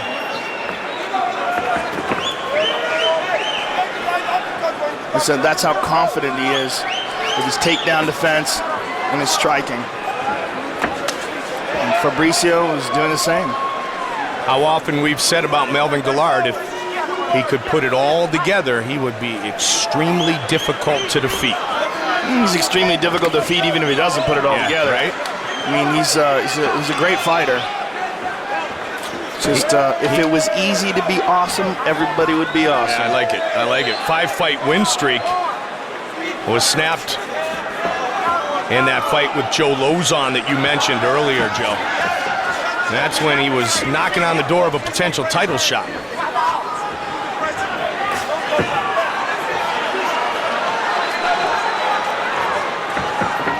And that's what he ultimately wants, to wear UFC gold. Started fighting very young too, 46 career wins. Camoins moving in and looks for the uppercut. See if he tries to take him down again. Spinning kick, missed. Walks towards him with his hands down disdainfully. He tries for that single.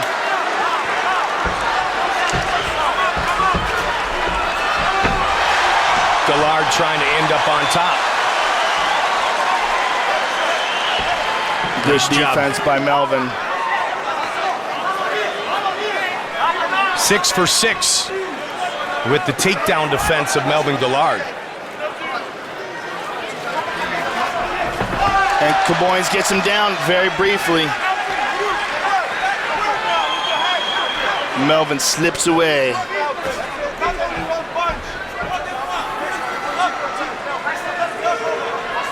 Frenetic pace at the end of round 1. A little bit slower here in round 2.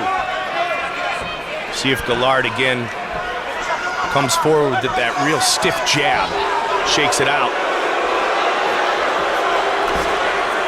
Started fighting at age 16. At one time owned a 22-fight winning streak, did the young assassin. The Brazilian's very vocal once again. All right, and what are they saying, Derek? What are they saying? Brazil. They're saying Brazil. I could have told you that one, Joe. Are you? You know? Yeah, I know. There's all that time in Belo Horizonte. All right. Hey, you said it right. Okay, Finally. look, double underhooks here by Fabricio. This is huge. He's got control of Melvin's body. He may even pull guard here. Having double underhooks, though, is excellent control. And he's got Melvin down. A minute on the clock here in the second.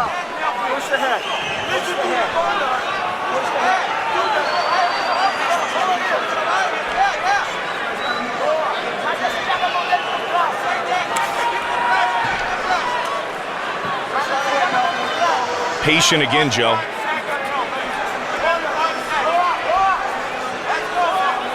Tries to pull him away, but Melvin explodes back and back up to his feet.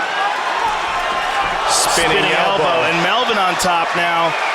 This is where Melvin was at the end of the first round. And Fabricio holding on to the right arm of Melvin as Melvin tags him with the left. Gillard continuously throwing knee by Melvin. Perfect knee. Nice elbow from the bottom by Camoins. Camoins trying to roll under here. Oh, he ate one. Oh, he tagged him. That was a big shot with the right hand as he tried to roll out. Final seconds of this round. Second round ends the same as the first. Gillard on top.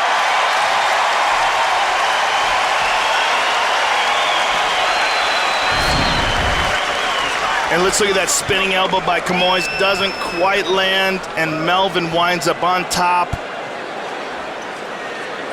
And Melvin hammers him with punches at the end of the round. Melvin, this one was extraordinary. It's too close. Hey, 1, 2, 3, boom. Uppercut. Listen to your Uppercut when he comes. Okay, uppercut. More than one punch. You look great. You look great. The guy everything right. The guy cannot take you down nothing, and he can take you down. Calma, porque ele tá te esperando. Você só vai na boa. He's waiting for you. He's just waiting for you. And when you're on the ground, you got to value that position. You're going to go to the ground again. You got to win this round. It's all yours. Let's go. Everyone's cheering for you.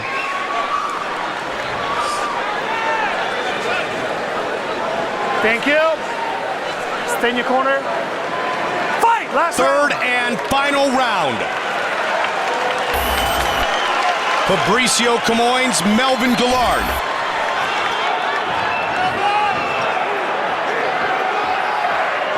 Gillard on his toes. Looking for the switch kick. Off the arm of the Brazilian. Camoins spins again. The crowd chanting USA in support of the young assassin.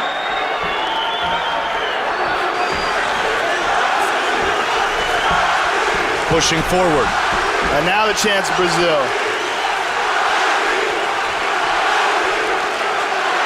This is awesome.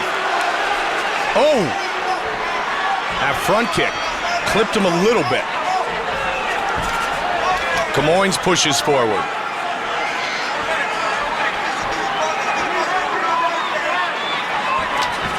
Watch the head, guys. Watch the head. Camoins spent a bit of time with the members of the Black House Gym in California, which is where Anderson Silva spends a lot of his time when he's here in the States.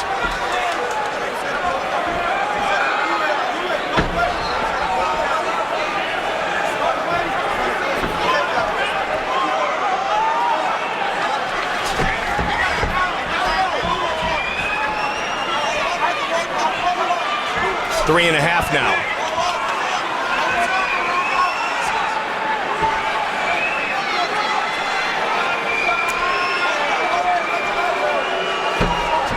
Somebody needs to come out and take this fight here in the third, Joe. Gillard has landed more strikes. And his takedown defense has been nearly perfect. The significant strikes, the advantage owned by the young assassin.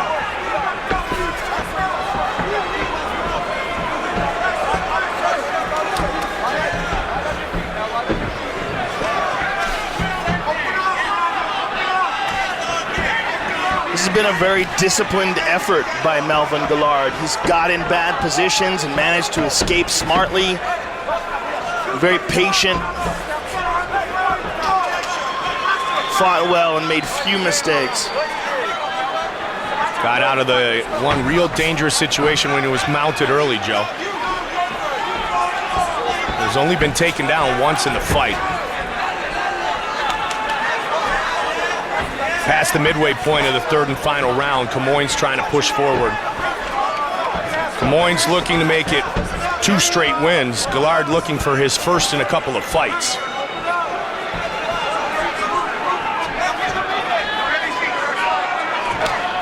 Good leg kick by Camoins. And a solid combination by Melvin. Under 2 now.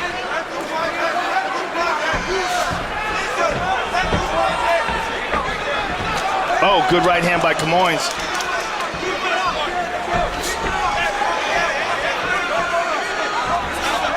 Head kick misses.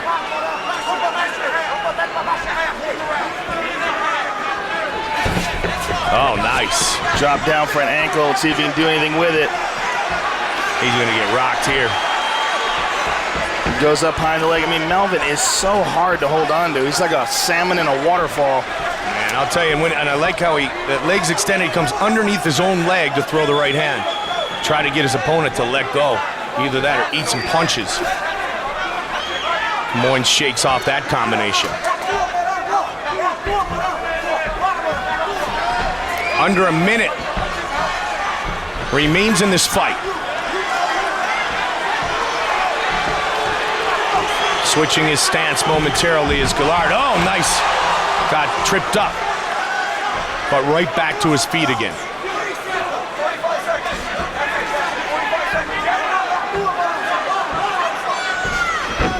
Again, Camoins shoots down on a single. Melvin cross faces him here. Camoins got him down though. Camoins rolls. He may roll for a leg lock. He has been extremely tactical as we have seen him. Melvin Gillard, he's got to fight this off. The leg. That right leg of Melvin Gillard is in jeopardy. 10 seconds left. Gillard trying to hold on and not get submitted here. Well, Gillard's doing a good job of holding on to the left arm of Camoins. It keeps him from extending his leg. Good they job. Go the distance. Gillard and Camoins fight for 15 minutes. And now they await the judge's decision. Melvin Gillard with some takedowns and some good ground and pound in this fight tonight. With the official decision, here is Bruce Buffer. Ladies and gentlemen, after 3 rounds, we go to the judges' scorecards for decision. All 3 judges score this contest 30-27 for the winner by unanimous decision, Melvin, the young assassin, Gillard. Melvin Gillard earns the victory tonight. Thing I ever wanted to do in the UFC. Now, there's just one thing on my mind that I got to make sure I get done, and that's win. I got a win against Tito, and I got a loss against Tito. Both split decisions. But tonight, I'm going to do the judges a favor and finish him and retire him once and forever. Ele desrespeitou meu país, desrespeitou a minha família e eu vou mostrar para ele o quanto ele tem que respeitar, porque ele vai sair de maca. Eu vou quebrar todos os ossos do corpo dele. Tonight, I will run him into that cage. I will pick him up, put him on his prissy little ass, and run this fist into his face for 25 minutes or until he gives up. A brincadeira acabou, não tem mais brincadeira. Eu não tô mais afim de falar, eu vou bater no cheio, chega dessa porra. Tonight is finally the night they will meet again. This is UFC 148, Silva versus Sonnen II. Let's get things started. And we begin in the UFC's bantamweight division. Winner of 3 straight UFC fights, Ivan Menjivar looks to take out Mike Easton and continue his climb up the bantamweight ladder. Since its arrival in the UFC, the bantamweight division has become known for fast-paced action and brilliant technical displays.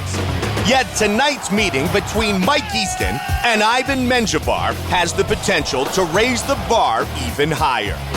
Tonight I want to show my techniques, and I go to let Mike play his game. I just go to beat him on his game and win the fight. I love the bang, and I love the action. This is what I was born to do.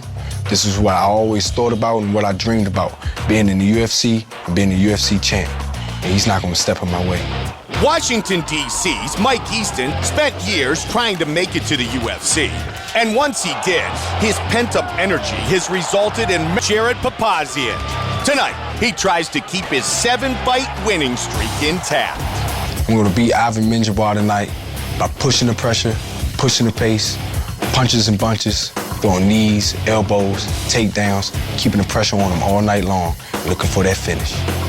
Veteran Ivan Menjivar's resume of fighting stars like George St. Pierre, Uriah Faber, and Matt Serra has been well documented, but few expected him to blast out of the gate in the UFC with 3 incredibly impressive wins that have made him a legit 135-pound contender. Tonight, he won't sneak up on anybody. If I see the head, I punch it. If I see an arm, I take it. If I see the neck, I choke it. The goal is to finish the fight the faster I can. Our tale of the tape for this, our first fight of the night, 30-year-old Menjivar against 28-year-old Mike Easton, who will have a 6-inch reach advantage. To get things started, here is Bruce Buffer. And when the action begins, our referee in charge, Josh Rosenthal. Josh Rosenthal, our referee. The lovely Brittany. All right, gentlemen, you ready? You ready? Let's fight. And here we go.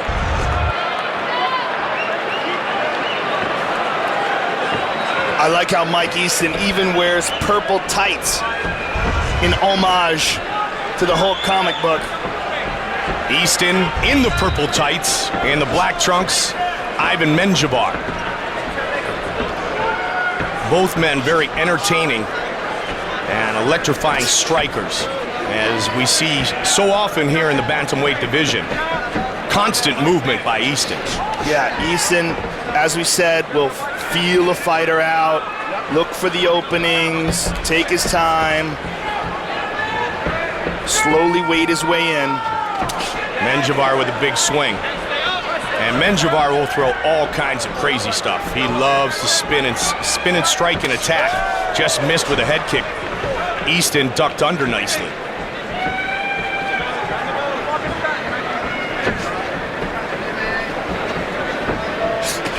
Right hand by Menjivar. And again. And Menjivar is winging that punch. I was going to use the same exact word, Joe. Spins. We talked about that.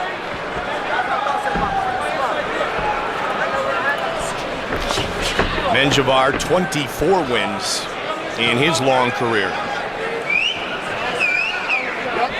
12-1 is Easton, as we mentioned during his walk-in. Watch the finger flick, man.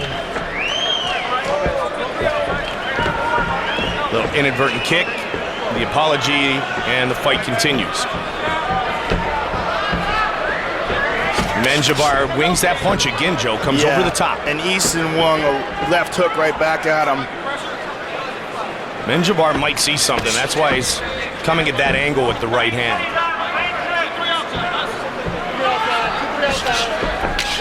Might have saw something watching tape and preparing for this fight against Easton.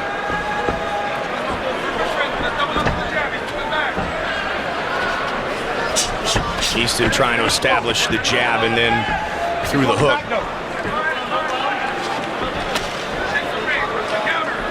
Quick lead kick. Nice use of the teeth by Menjivar. Menjivar welcomed George St. Pierre to professional MMA. Wow. Nice high kick by Mike. Easton sent Menjivar back a couple of steps with that one and answered by the pride of El Salvador. Both men throwing the high kicks with reckless abandon here early. Neither man looking for a takedown. Easton is, he telegraphed that kick a little bit. He threw the punch and then paused for a moment. Menjivar again. Oh, nicely done. Spinning Spins back low. kick to the leg. That's interesting. Used to see that from Andy Hoog back in the K1 days. And again, he throws that. 2 for 2. And Mike Easton tries to reply, going up high. Just over 90 seconds on the clock here in the first of 3 rounds.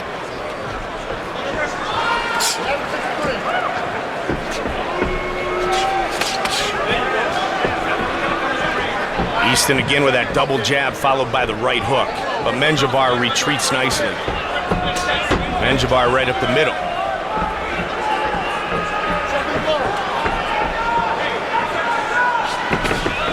Nice body kick by Easton.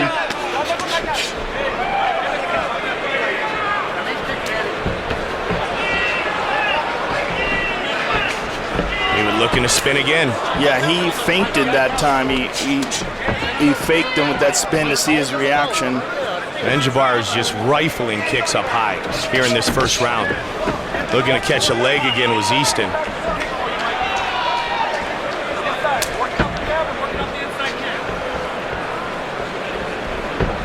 Pretty even here in the first round. Both men have thrown about the same amount of strikes, Joe. Menjivar's got a little bit of blood coming out of his nose, showing that one of those shots from Easton must have connected. Easton unbeaten in his young UFC career. Step up in competition tonight, taking on the veteran.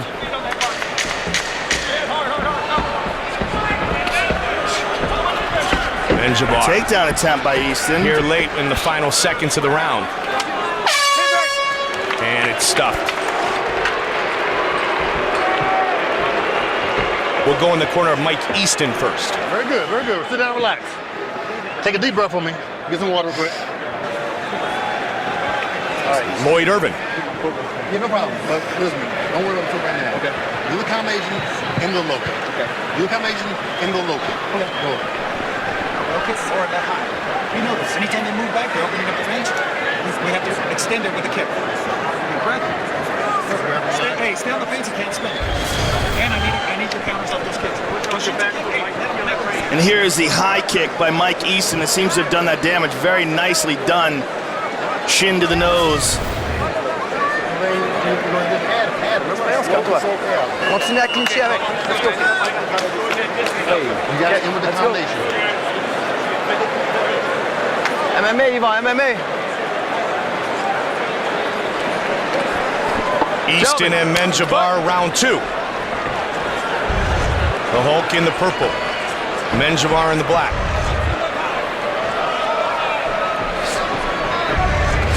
Menjivar really mixing it up in the first round. Connected with twice the amount of significant strikes in the first 5 minutes. Clipped him with the right on the way in.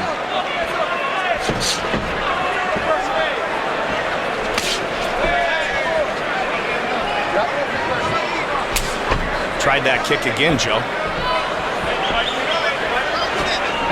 Well, that one high kick that we showed in the replay is probably the most significant strike of the fight. You really got an opportunity to see how much it impacted.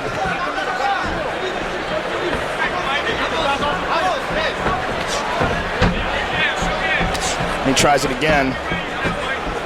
Does it with no switch, trying to catch Menjivar. Well, you're seeing more and more guys throw that front leg roundhouse kick with no switch. Stephen Wonderboy Thompson does a great job with that. Dennis Seaver. Yeah, yes, Dennis Seaver is an excellent example. I think guys are realizing that sometimes the switch isn't necessary and it takes too much time. Like any sort of a roundhouse kick to the face has incredible power behind it. Legs, such a huge limb, and there's so much muscle and weight behind it. Keep those clean, guys. That what's important is that it lands. Right. And the Thai style switch, which is excellent, you know, it generates more power, but sometimes it telegraphs a bit and it's a little harder to land. Doesn't matter how it gets there. What matters is if it gets there. Trying to cut off a bit of the octagon here is Easton. Very close with the kicks so far.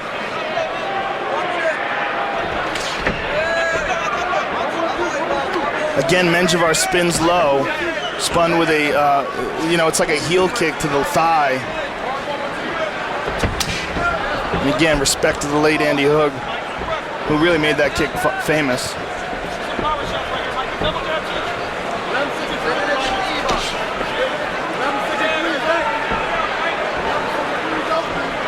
See if someone gets in the definitive advantage here in this fight. So far, neither man's really attacked with consistency.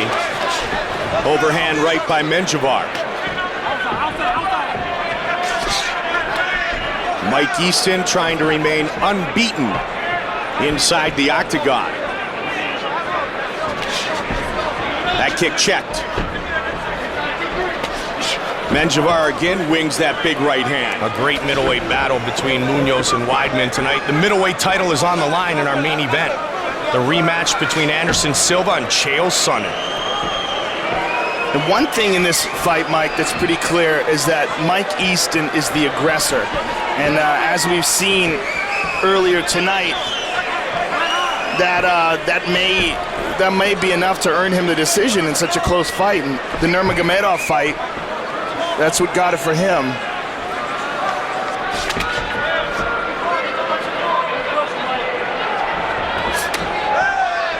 There's a head kick by Menjivar. And hits him with a right. That winging right hand again.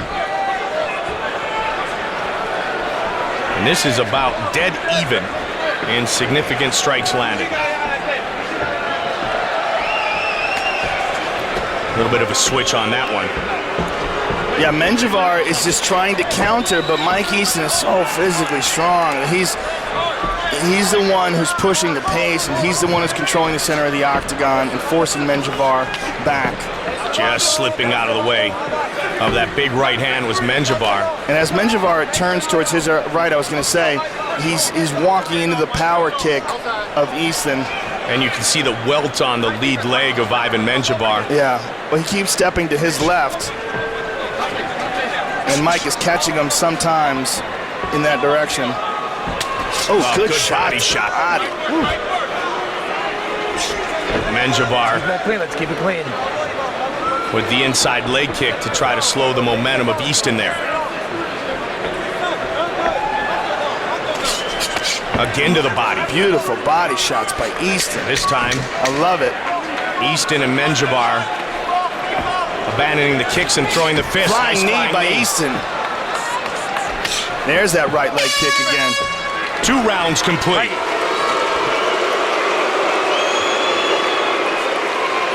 Very good. No, very good. Yep. We're doing great. Here's that flying knee. Boom! Right to the chin.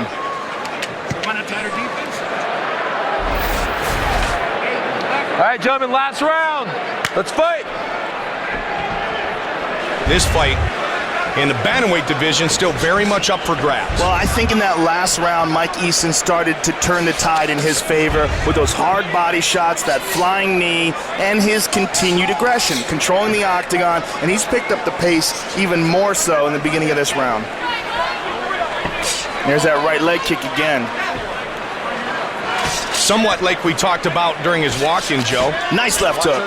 Is that he calculates early or starts at a more defined pace and then really starts to turn it on as the fight continues. And we're seeing that tonight against Menjivar. Yeah, we certainly are. And we're seeing it done in a really nice manner in this round. He's really picking it up well. The counter hook. There's that right leg kick again. Really welted up the leg of Menjivar. And goes to the inside as well. Menjivar's got to get some offense going, Mike. He's a tricky guy. He's got a lot of tricks up his sleeve, and there's one of them, that high kick.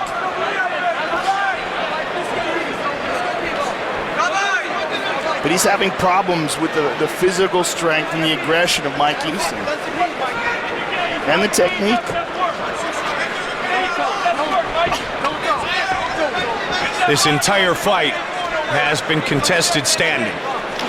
Nobody really even looking for a takedown. Yeah, a little bit. Well, Easton did, pardon me, late in the round. Menjivar did a little bit as well, and Easton just stuffed it. But yeah, for the most part, they're standing up. Yeah, they both are credited with one takedown attempt, Joe. Again to the body by Easton. Ripping that right hand to the body, man. Really hear the impact of it. Easton's doing what he has to do, and simply Menjivar is not.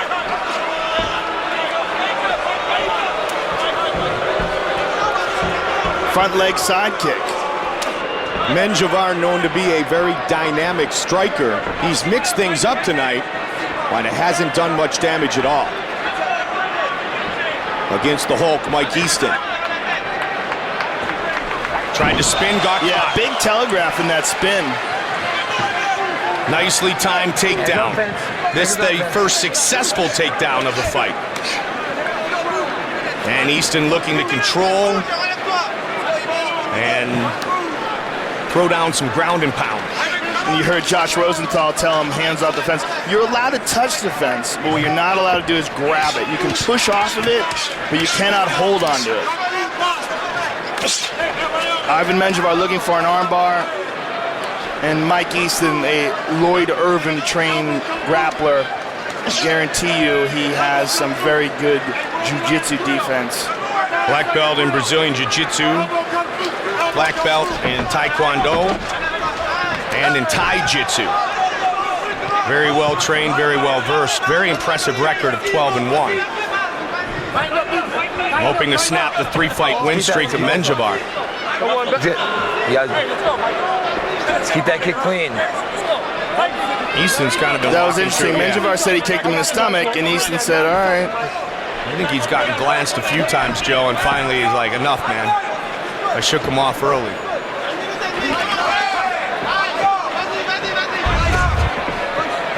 There's again that front kick by Menjivar. You see, statistically, still very close. Easton tried to put one together with the combination. And again, he looks for the head.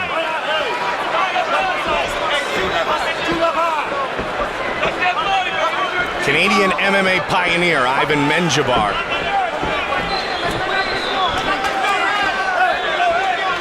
Good finish by Easton again. The Hulk really likes to be a role model back home in Washington, D.C. and inspire those who grew up with tough surroundings much like himself. Trying to power through and gain this victory tonight with just 30 seconds left on the clock. Well, in my opinion, he's winning this fight clearly by his aggression, by the fact that he's pushing the pace, he's landing the better strikes. Menjivar is just having a hard time figuring out how to score.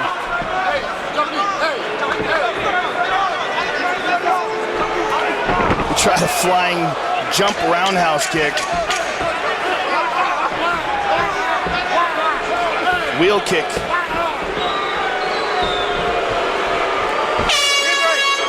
And they go the distance.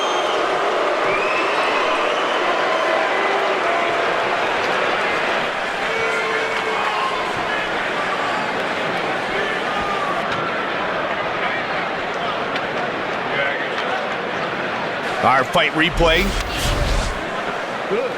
And there's that early on high kick off the front leg by Mike Easton, and there's a flying knee that ended the second round. And there's Menjivar trying a spinning heel kick, and Easton getting him down briefly.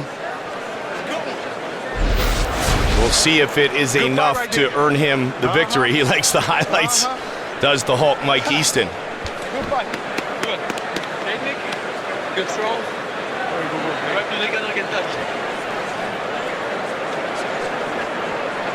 I'm good, right?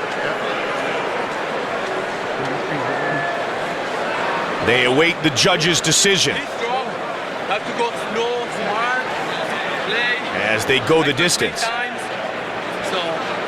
that's sometimes technique. Head need to work. Technique.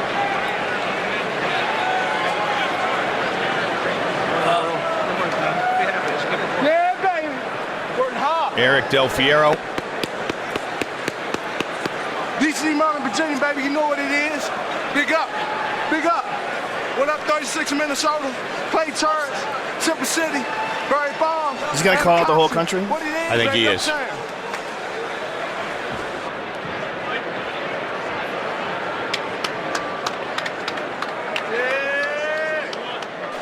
Here's Bruce Buffer. Ladies and gentlemen, after 3 rounds, we go to the judges' scorecards for decision. The judges score this contest 30-27, 29-28, and 30-27 for the winner by unanimous decision, Mike the Hulk Easton. Joe, as you talked about, Mike Easton does plenty tonight and enough to earn himself the unanimous decision. He's 3-0 in the UFC. The man who made the McKenzie team famous is set to make his featherweight debut as Cody McKenzie looks to cash in against Chad Mendes. In the Team Alpha Male camp of featherweight contender Chad Mendes, the guillotine choke is the weapon of choice. That goes double for Cody McKenzie, the creator of his own variation of the finishing move known as the McKenzie team. These wrestlers like to shoot in and give me their neck, and they like try to hold me down, and the guillotine's great for that. So yeah, if the guillotine comes, I'll definitely snatch it up and try to finish that way. Tonight, you're gonna see a new and improved Chad Mendes. I mean, I feel like my techniques are flawless right now. I've been hitting everything super crisp. My takedowns obviously are there, and I'm feeling very explosive. So I'm gonna get in there and finish Cody McKenzie. A member of the Ultimate Fighter Season 12 cast, Cody McKenzie's go-to submission move wasn't expected to be as deadly in the UFC as it was on the local scene.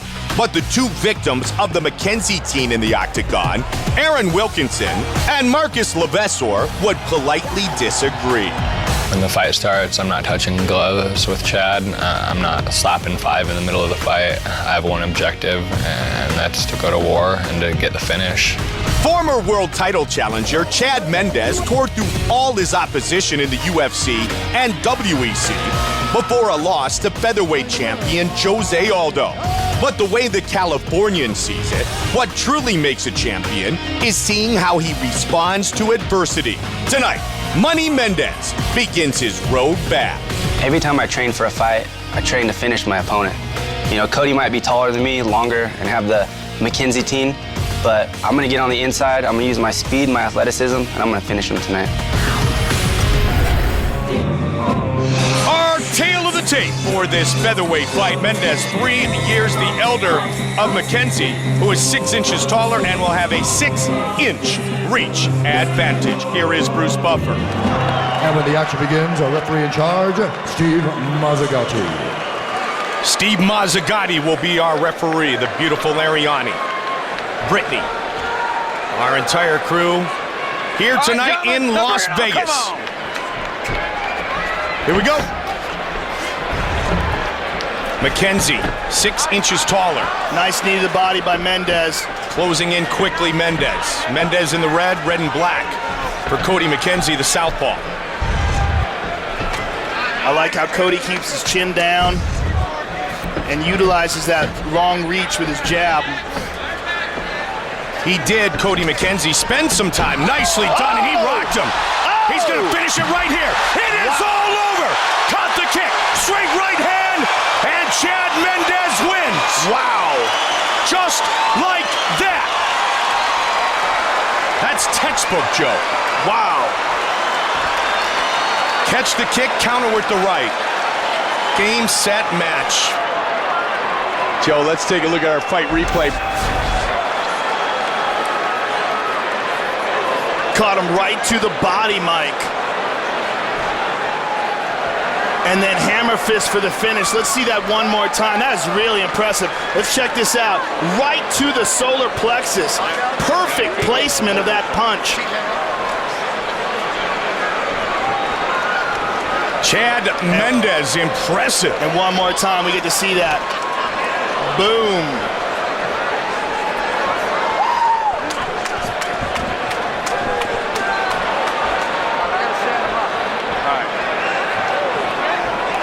And Steve Mazzagatti stops the fight quickly. And what a great reaction by Chad Money Mendes.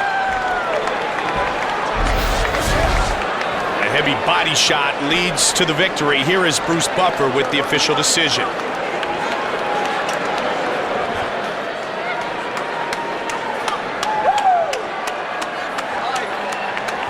Ladies and gentlemen, referee Steve Mazzagatti has called a stop to this contest at 31 seconds of the very first round. Declaring the winner by TKO, Chad Money Mendez. 31 seconds is all it takes tonight.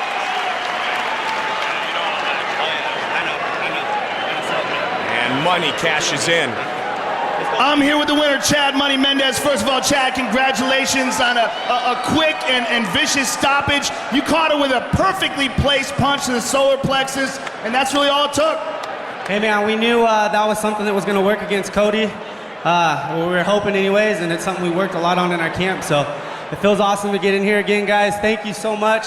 Come take a look at it on the replay right here, and look at the placement of this punch. I mean, you caught him directly in the solar plexus. You really can't aim a shot any better than this. Yeah, it was definitely something we were working on, man. It's just, he's got a long body, and we took advantage of it. Well, congratulations, Chad. Can't wait to see you again. Chad Money Mendez, ladies and gentlemen. Chad Money Mendez defeats Cody McKenzie in just 31 seconds to move to 12-1 in his mixed martial arts career. Outstanding performance tonight for one of the top featherweights in the world. Up next, it's the welterweights, long considered one of the most dangerous submission specialists in the UFC. Damian Maia fights at 170 tonight against Dong Young Kim. Dong Young Kim's quiet climb up the welterweight ladder has been getting louder and louder with each passing victory. Brazilian submission specialist Damian Maia aims to silence the South Korea native in his first bout at 170 pounds. I want to beat everybody in this division, and tonight is the first step. 대만 마이어가 웰터급이 쉽다고 생각해서 내려왔는데 가장 힘든 체급이고 여기서 혼내준 다음에 라이트급으로 내려가도록 만들겠습니다. A longtime contender who faced the best of the best at 185 pounds, including Anderson Silva, Chael Sonnen, and Mark Munoz, Damian Maia realized after a loss to Chris Weidman that it was time for a change. And for him, that change meant a drop to welterweight, where he can reintroduce his jiu-jitsu game to the world. Every fight that I go inside the octagon, I'm looking for submit my opponent. This fight is no different. We're definitely gonna grapple in this fight, but I'm also looking forward to punching him in the face. With just one loss in 18 pro fights, Dong Young Kim is undoubtedly one of the world's top welterweights, and as an 8-fight UFC veteran, he has proven himself at the elite level. But to move closer to a title shot, he will need another impressive victory over Damian Maia tonight. 항상 KO 시키려고 준비를 많이 했는데 시합 명령에서 계속 판정을 이겼고 하지만 이번 데미안 마이의 타격 실력을 봤을 때 오늘은 무조건 KO로 승리할 것 같습니다. 꼭 KO 시키겠습니다. Our tale of the tape for this welterweight fight. The Brazilian, 4 years the elder of the Korean, who will have a 4-inch reach advantage. Once again, Bruce Buffer. And when the action begins, our referee in charge, Mario Yamasaki. Mario Yamasaki, our referee. Dong Young Kim and Damian Maia. Here we go, first round, you ready? Are you ready? Let's go, come on. Here we go. Maia comes out quickly, takes the center of the octagon, and looks for the takedown. Immediately gets the clinch. Hammer fists and elbows by Dong Young Kim, though. And Maia tries to turn the corner.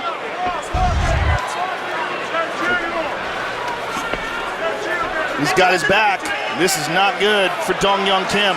Not good at all. This is the kind of stuff we saw early from Damian Maia, immediately coming in and submitting men. Yeah, Kim is trying to peel the hands back, and Maia is diligently trying to take him down. But this is what we talked about with the balance and the core strength of Dong Young Kim.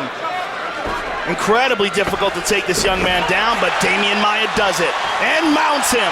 And that is it. Just like that, Damian Maia wins his UFC welterweight debut Must have popped a rib, Joe. Yes, I think that's exactly what happened. As he took him down, I think he broke one of his ribs. Let's take a look at this. Kick the leg out. Dragged him down. Boom.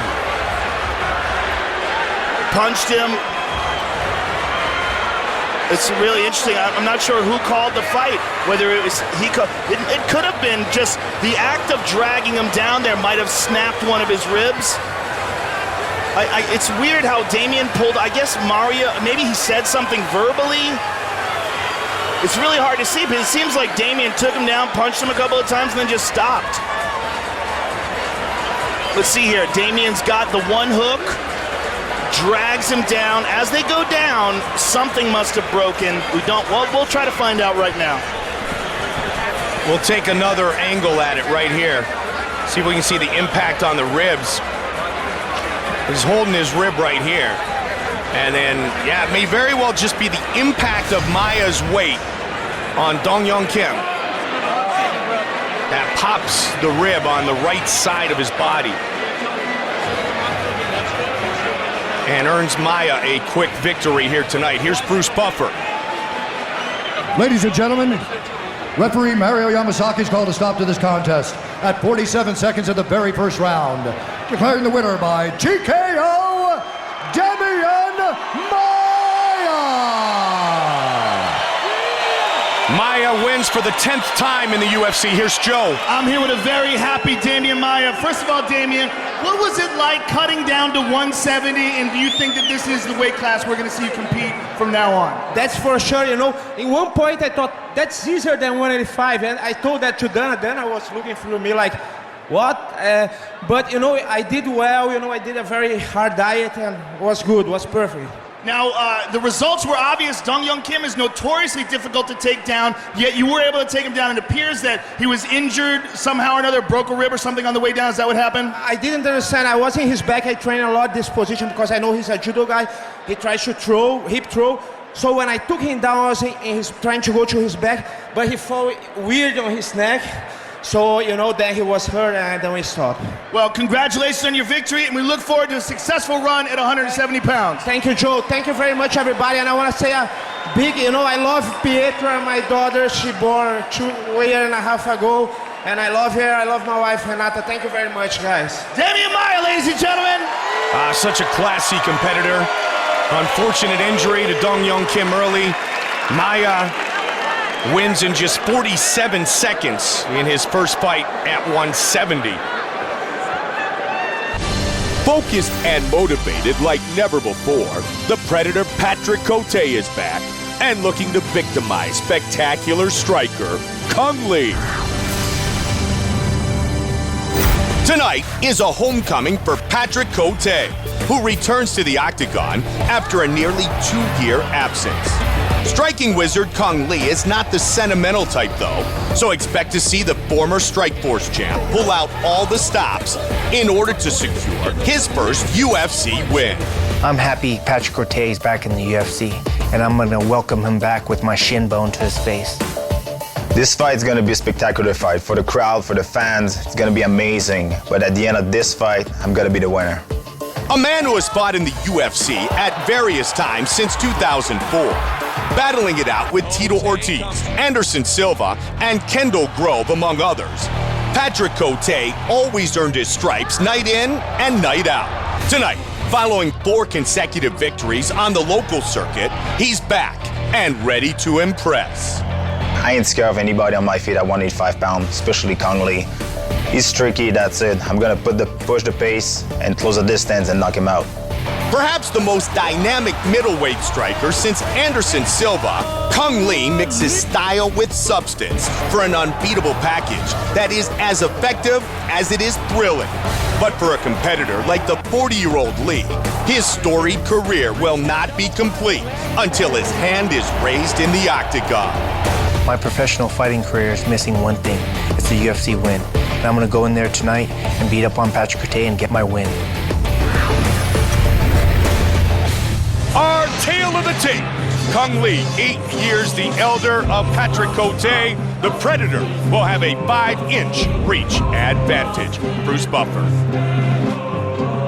And when the action begins, our referee in charge, Josh Rosenthal.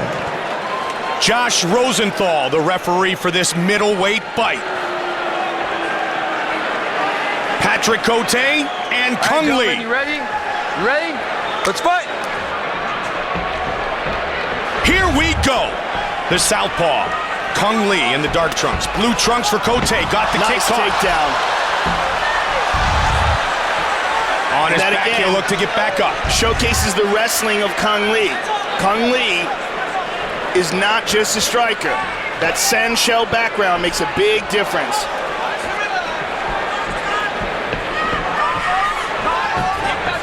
The fact that he's so used to combining striking and takedowns really made a big difference in how successful he was in his transition to MMA.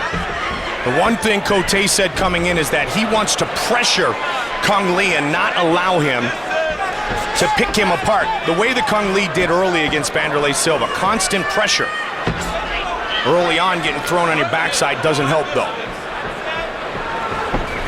He knows how accurate Kung Lee is with his striking, especially given time. And Kung, standing in that southpaw position, has his power leg wide open to the open side of Patrick Cote, who fights in an orthodox stance. And he throws that hard left kick to the body and to the head, and he also has a very good front leg kick. Good with the front leg side kick, front leg roundhouse kick. Body. Kung Lee with the kick. 90 seconds into round one. And you can see right away already how unusual Kung Lee's style is. And Patrick is sort of trying to get used to it, defending himself and looking for the opening for that missile-like right hand of his.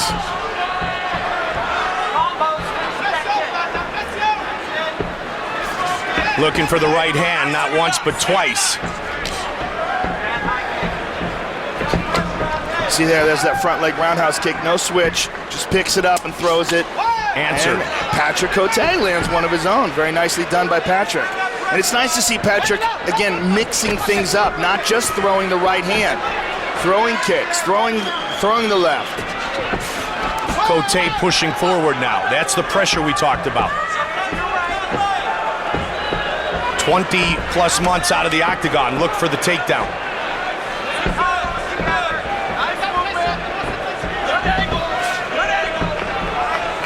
Cote has always been confident in his hands. Good short right hook, lead right hook by Kung. And again, he throws that power kick to the body. Again, he pushes forward with the combination. Oh, very nicely done the way Kung threw that shot and ducked under and out of the way.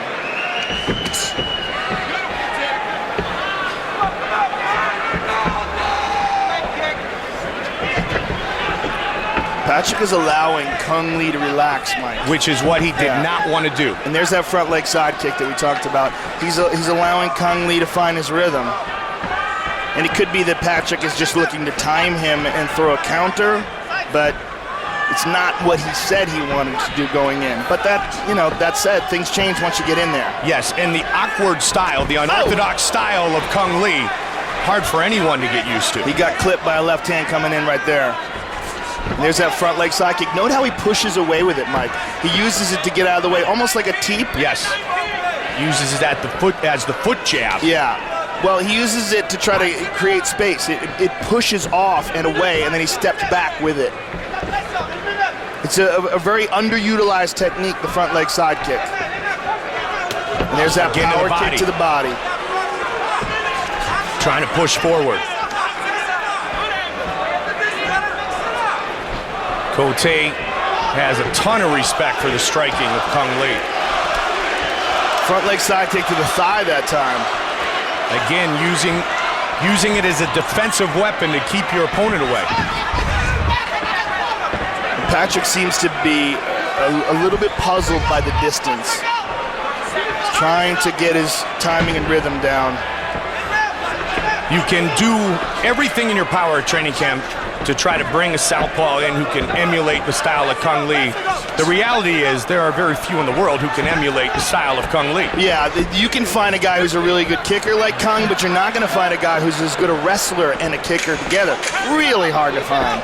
Cote and Lee showing a little respect back and forth a moment ago. Patrick must have caught him on something and looking to adjust round 1 in the books. We head into the corner of Kung Lee, a former Strikeforce champion. Deep breath. Nice and relax. Nice and relax. Nice and relax. Listen, you're doing great. Doing great. He's going to come a little stronger next round. He's going to come a little stronger. I need you to stand him off a little bit like you were doing. Remember how you stood him off a little bit? I want you to stand him off a little bit. What are you going to do first? Stand him off. Stand him off a little bit. Then once you hit him, nice. Once you hit him, what are you going to do for me? Move your angles. Listen, he's there for the wheel kick. He's covering up every time you're throwing something. Give him that jab front kick or the jab cross wheel kick. It's there. Also, There's something you cover up, brother. Don't worry, loosen up those hands. Move forward slowly forward. No rush, you need to run here and start to cut the ring. Fabio Holanda, who has been with Cote for years, trying to make the adjustments to the game plan after the first round. Fight. Very close round as far as the significant strikes thrown and landed are concerned. Kung Lee had a couple more heavy ones than Patrick Cote in the first round. Kung Lee just turned 40 years old.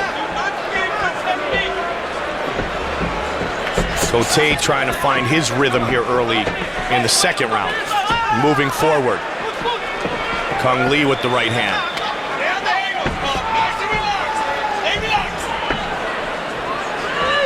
He looked for that wheel kick there. There's that hopping side kick with the front leg. That one was has offensive. much more power. That was offensive. Well, the problem with fighting Kung Lee is that once he hits you a couple times with those kicks, and there's good Patrick, combination by now Cote. he's opening up. Looking for the uppercut. Started with the body shot, and there's the kick. And Patrick is really, I really like how he mixed up that combination and then landed the kick as well. In the past, he would go right hand crazy. Yes. Just looking for the home run hit all the time. But he landed that one right hand and it's caused a cut to Kung Lee's eyebrow. And there's another right hand that glances.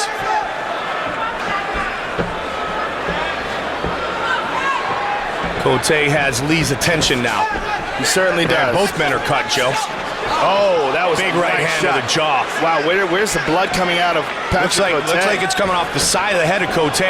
He knew that Lee was going to spin there and covered up. And Lee changed it to the body, it looked like. It looked like he was thinking about going up high. Maybe Kung's, I can't tell from here, Joe. Maybe he's not bleeding. Maybe that's Cote. No, Kung's bleeding. He is as well. Yeah, he's definitely bleeding off of that left eyebrow. Neither man beaten. Good counter right hook there by Kung Lee. Cote facing off against one of the greatest strikers to compete in MMA. Well decorated. Saw the stats and the strikes earlier.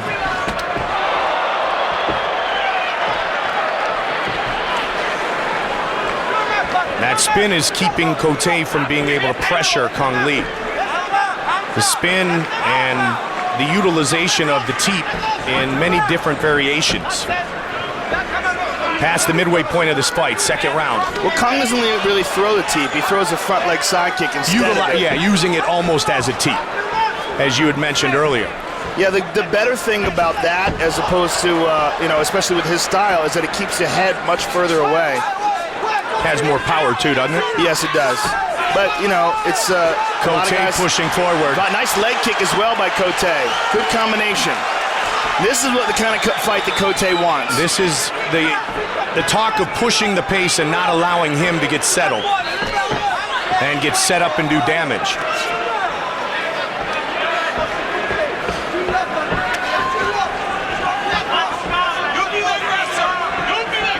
Just over 90 seconds on the clock here in the second. The corner of Cote telling him to continue to be the aggressor. Be aggressive. Is he wearing down the 40-year-old, I wonder?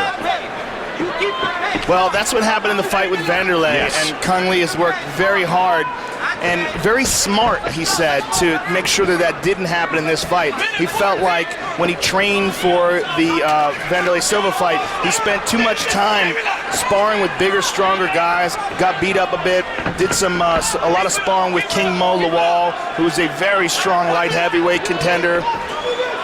And he just decided that that's not the way to do it this time. He tagged him there with that right hand. Yeah, he might have caught a knee, too.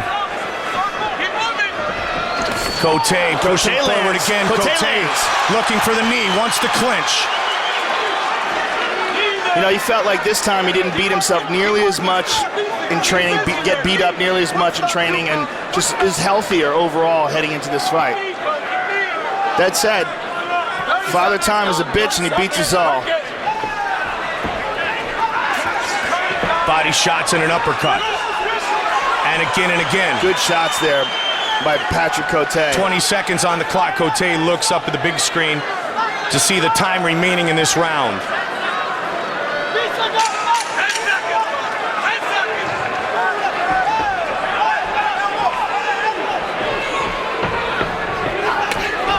Patrick Cote with the wild kicks. Round 2 in the books. Both men bloodied but not beaten. Rob Monroe working on the cut on the top of the head of Patrick Cote. Listen, if you let him stop, he Fabio stops, Holanda. he kicks. All right? You make him move back. Don't worry about this. Make him move back. Make him move back. You stop in front of him, he stops too. You stop in front of him, he kicks. He has to stop to kick. You move him back all the time. Let those hands go. Forget about everything. Your hands are connecting. Throw the right uppercut. Boom, boom, combination. Don't rush. Cut the cage. You not cut the cage, you're following him. I want angles. I don't want you to stay in front of him. There you go. Listen, you got 2 rounds. You got to work like you've never worked before. And there we see the wheel kick by Kung Lee, and there's a combination by Patrick Cote, and there's a nice right hook that lands by Kung Lee. Cote has always had the reputation of being iron-jawed. Never been knocked down in the UFC. Incredible jaw. Fighting for the 12th time. There's that side kick again. Cote has really worked on his conditioning over this just about 2-year absence from the UFC. The Drew McFedries fight really highlighted the jaw of Patrick Cote because Drew can crack. Oh no. Time. Caught him low. Here's your corner, please. He says he's okay. You're good? You're good? Cote wants to move on. How you doing? Fight. Cote wants to make this a dirty brawl. He wants to get inside and try to punish Kung Lee like that. Doesn't want to stay in harm's way. Changed levels nicely.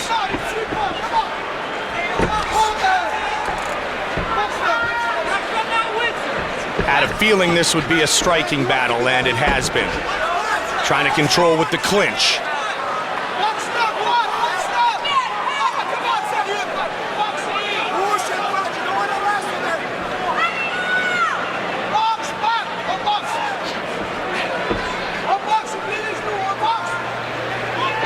Patrick's got double underhooks here, but I think he would probably like to separate and try to land a shot. Oh, nice knee. Spinning back fist. Very nicely done.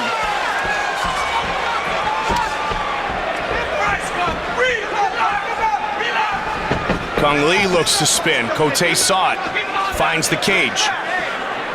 Under 3.5 now. Kung's kick seems to have slowed down considerably, Mike, and this would be a good time for Patrick to pressure him. Cote looking to find a way inside again. Cote from the southpaw stance. Yeah, interesting that Cote has decided to switch stances here, and then he goes back to orthodox. I think he's looking to land a right hook, Mike. A lead right hook. Or it might be that he's trying to take away that power back leg kick. Again, they tangle.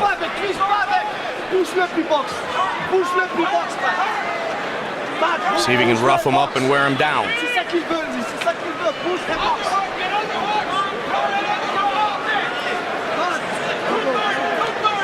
Strikes thrown, strikes landed, very close with under 2.5 minutes remaining in this 3-round fight. Again to the body goes Cote.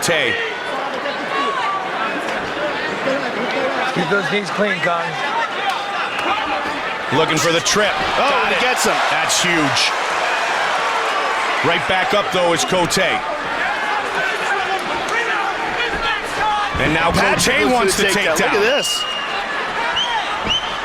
And this is one of the reasons why Kung Lee is such a successful striker, and it's because his wrestling's so good.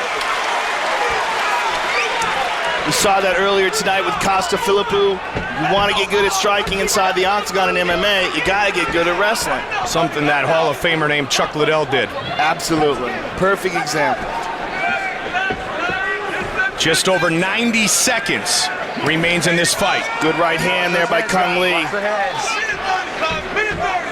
Cote and Lee. Another good right hand. Still going toe-to-toe. Man, Patrick Cote's jaw is ridiculous. He's a gamer. And there's that kick as he pushes away. Notice how he does that? He throws that front leg side kick and uses it to create space. Lee with the slight advantage in head strikes.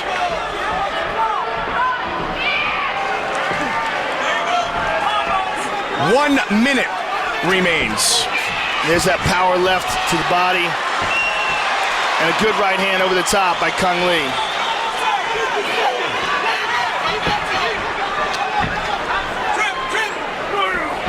Nice takedown. Kung's on top. Yeah, these takedowns may seal the deal for Kung Lee.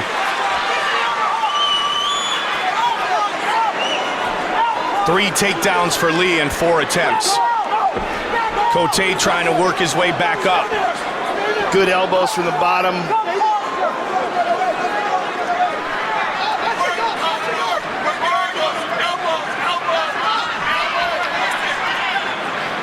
Watch the fingers in You the know, face, not Kong. much time for Patrick Cote. Wouldn't be a bad idea for him to throw up some legs and try a submission attempt.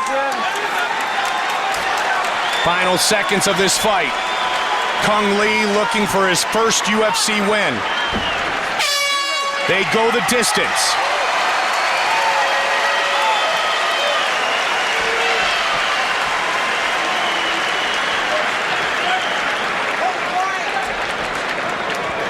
Lee and Cote now await the judge's decision.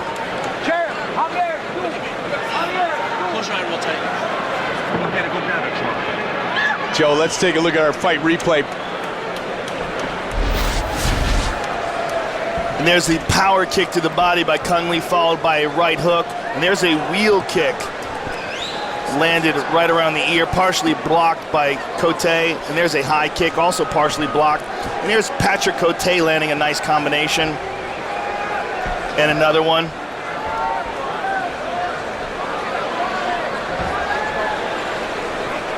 And here is Kung Lee getting a late takedown. And a final takedown at the end of the round.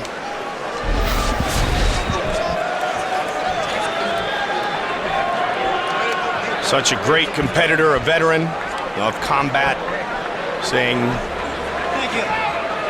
his days would not be complete as a fighter without a UFC win as he earned it tonight.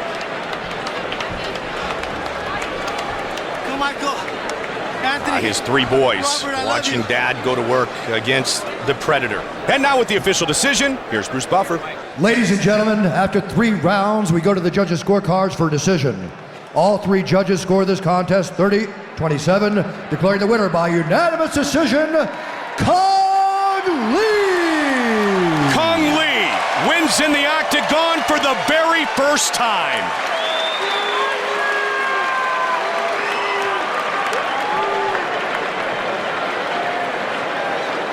I'm here with the winner, Kung Lee. Kung, you have had a long and storied mixed martial arts and martial arts career. There's one thing that you've been lacking. It's a victory inside the octagon. You finally got it. How do you feel? I feel great, a little tired. I was gonna do a backflip, but I didn't have any energy. He came and pushed it, and You know, he's got such a hard head. I hurt my foot on it. And then I just thank God for blessing me tonight. Dana, the Tito brothers, and UFC for this opportunity. I fought my heart out. Thank you for all the fans, my wife, Vietnamese community. I love you guys. Thank you so much. This has been a long time coming, Kung. Are you going to continue to compete inside the octagon now, or is this a goal reached and realized? One goal reached, another goal will come. I'm gonna go back to the drawing board, and I'll let you guys know I loved it. That was very exciting. I'm an adrenaline junkie, so I'm not sure if I can give it up yet. Hey, for all the 40-year-olds, I did it for you guys. Thank you, sir. The pleasure to watch you compete. Kung Lee, ladies and gentlemen. Kung Lee. Another goal accomplished indeed tonight as he defeats Patrick Cote by unanimous decision here at UFC 148, Silva versus Sonnen II. And now here's Joe with tonight's keys to victory. Wrestling, I gave a distinct advantage to Tito Ortiz. Tito Ortiz's career is defined by brutal takedowns and relentless ground and pound. Jiu-jitsu, I gave a slight advantage to Forrest Griffin. Although Tito Ortiz has an underrated jiu-jitsu game, Forrest Griffin has submission wins over tough guys like Mauricio Shogun Hua, and in my opinion, has an edge in the jiu-jitsu department. Striking, I give an advantage to Forrest Griffin. Forrest Griffin has excellent leg kicks, excellent punches, good movement, and he should have an advantage should the fight stay standing. Experience, I have this at dead even. Although Tito Ortiz was the longest running light heavyweight champion in UFC history and has fought the best of the best, Forrest Griffin has fought top-notch names his entire career as well, and I think it's a dead even heat as far as experience goes.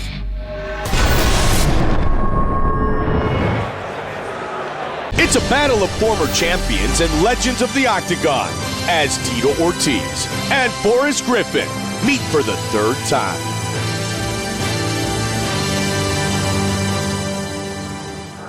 I'm dangerous, and I'm gonna throw bombs. Can he withstand the power? You don't lose fights for a night. You lose them forever.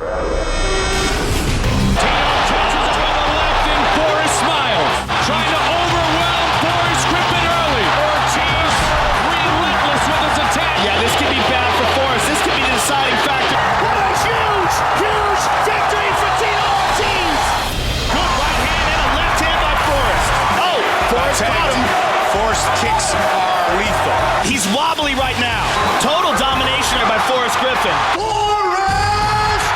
Tito won the first fight, Forrest won the second fight, and this is the big one. This is the one for all the bragging rights and all the marbles. Here we go! In this third one, there has to be a convincing winner, and that's gonna be me. At some point, time catches everybody. It's Tito's retirement fight. He hurt him. He hurt him bad.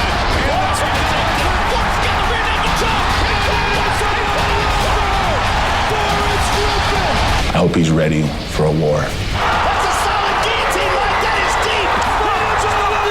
Tito Ortiz. This fight is not just a rubber match for Tito Ortiz. It's a fight to define a legacy. It's a fight to go out with a win. I'm going to stop Forrest. There either needs to be a definitive win or a close win, as long as it's by me.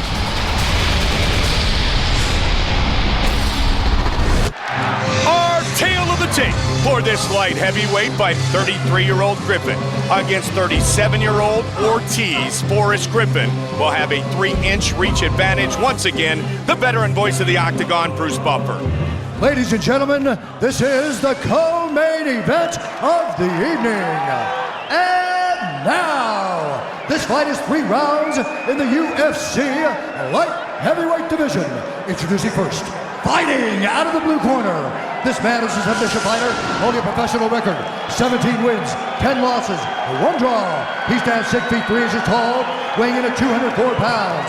Fighting out of Huntington Beach, California, ladies and gentlemen, he is the former UFC light heavyweight champion and the UFC Hall of Fame Octagon Warrior, the People's Champ, Tito Ortiz! And now introducing his opponent, fighting out of the red corner, This man is a freestyle fighter, holding a professional record. 18 wins, 7 losses.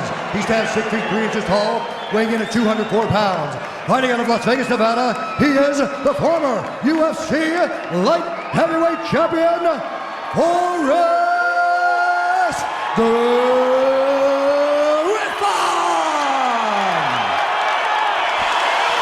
And when the action begins, our referee in charge, Steve Mazzagatti.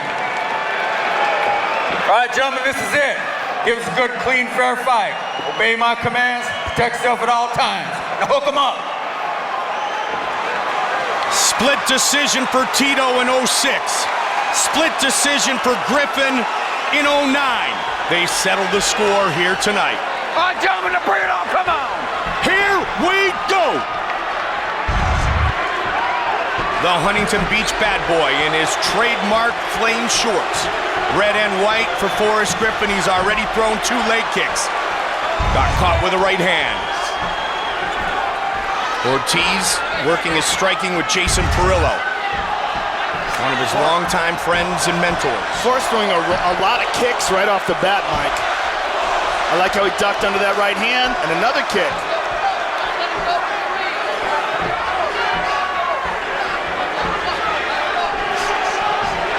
A lot of lateral movement utilized as well early by Forrest Griffin. Works his striking with Jimmy Gifford. He's taken down. This is Tito's specialty. Tito gets a takedown here. Let's see if he can pass. Ground and pound is what made Tito famous. And years before Chael Sonnen was the most polarizing figure in MMA, Tito Ortiz was. Tito is one of the very best, Mike, at ground and pound from inside the opponent's guard. Yes. Very rarely even tries to pass, but he is passing now. Oh, big right hand by Tito. Tito just completing his final training camp in Big Bear. And as you said, Joe, he said he had an outstanding camp in preparation for this final fight. Griffin trying to control the wrist. Use that butterfly sweep that he used to his advantage in the second fight, and he got back up on his feet. Griffin likes to throw with a ton of frequency. He has landed the most significant strikes in light heavyweight history, as well as thrown and landed the most leg kicks. That in UFC history, all divisions. Got caught with a left, did Ortiz. Forrest loves that low kick followed up by the right hand.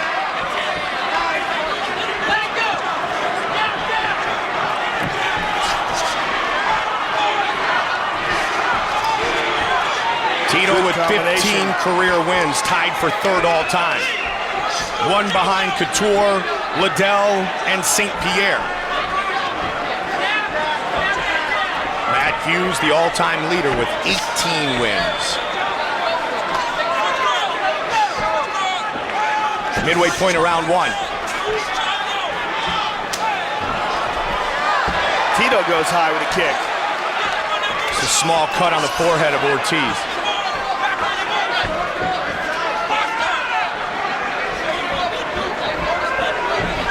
Of everything we've ever talked about with Forrest Griffin, what might be most significant is his work ethic.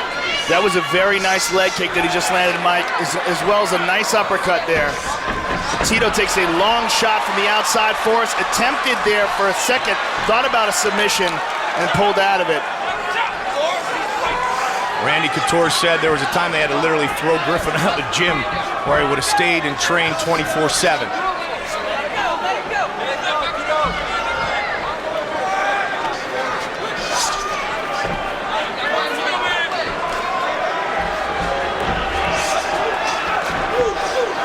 Trying to overpower Griffin. Shook it off. Very nicely done by Forrest. Good combination afterwards as well. 2 big, strong light heavyweights. Forrest is definitely getting the better of these stand-up exchanges, Mike, to the point where Tito really is hardly throwing anything. He's sort of just standing in front of him. A lead right connects for Griffin. Griffin has never been submitted. Tito hasn't been submitted in over a decade. We only saw a little bit of the ground game so far here in the first. Griffin has thrown nearly twice as many strikes here in the first round. When was the last time Tito was submitted? Was it Guy Metzger? And maybe all that time ago, a decade ago, yeah. That barely counts. Yeah, exactly, 97. I mean, he really knew almost no jiu-jitsu back then. He was a pure wrestler.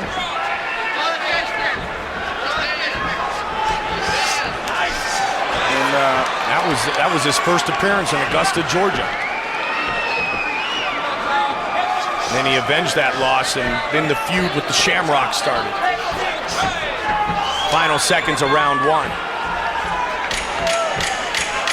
A higher pace set by Griffin here in the first. Well, Forrest is definitely getting the best of the kickboxing exchanges there, but that was a good takedown to end the round.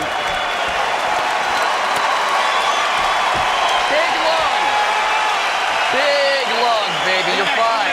Swing it. Listen, we got air for days, all right? I got it. You got some paper you want to cut? Hey, you have to be loading up a little bit, all right? Breathe, you're looking good. All right, close round. It's close round, all right? We got wins 2 and 3, all right? Breathe, you're fine. You got oxygen for days. You know, wait, touch. Good. Go out there, just keep scoring, all right? Keep scoring. He touches you, touch him back twice. Good. All right? Let's stay in on this guy, right? And here we see Tito getting the clinch, getting the takedown. Landed some good ground and pound from that position. And there's a nice right hand by Forrest. Okay? Make sure you're clear, all right? Deep breath. Joe, one thing that I have been wondering for the last few weeks is how emotional a young man Tito is. You get inducted in the Hall of Fame today, you walk into the octagon for the last time. Guys, bring it on. Is there a potential adrenaline dump? Did we see a little bit of it in the first? Or was it Forrest just getting the better of it? I know it's something we should keep an eye on. That's a good thought. You know, only Tito knows at this point. Right. Good combination by Forrest. Oh, big right hand by Tito. He got cracked on the way in now. Looking for the uppercut. Just as we said that, his adrenaline's got to be pumping. Forrest is hard to finish. Wow, a dogfight early here in round 2. Nice knee by Forrest. The chance of Tito.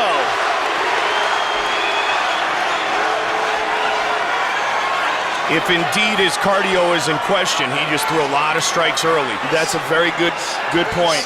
You know, the cardio being in question, Jason Pearl in his corners was talking about how he's got air for days, just got back training at altitude in Big Bear, used to doing all his work at 5,000 plus feet above sea level. Such an emotional night, and he said there's no chance he's done after this. Good right hand by Forrest. And again, a lot of people have said that a couple times. Put the jab in the face of Griffin. Nice leg kick. If indeed Tito, on his surgically repaired back and neck by Dr. William Smith, is going to shoot for a takedown, the more leg kicks he takes, the less spring he's going to have. Nice return right again. These guys are playing rock'em sock'em robots here. This has got a little bit of Griffin Bonner to it, the way they went early in the second.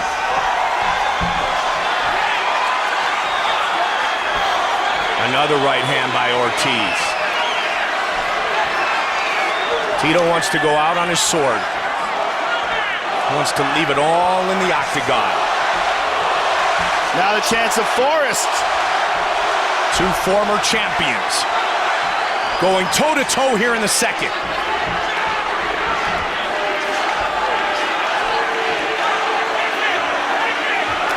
Another leg kick, and another. And Forrest is landing those unchecked. Tito has checked very few leg kicks so far. In fact, statistically, it says none, Joe. 19 of 19 in his kicks. That's interesting, because I thought I saw him check 1. Oh. Good combination by Forrest. Right up the middle with the leg. Uppercut. Good jab by Griffin. Ortiz Threw a heavy right early, but Griffin now starting to shift the momentum back to his corner. Past the midway point of this 3-round fight, Tito looked to counter.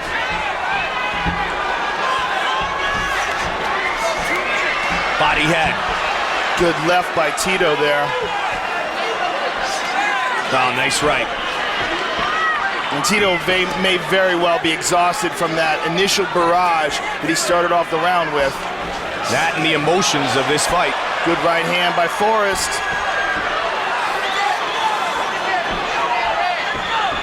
Switching his stance.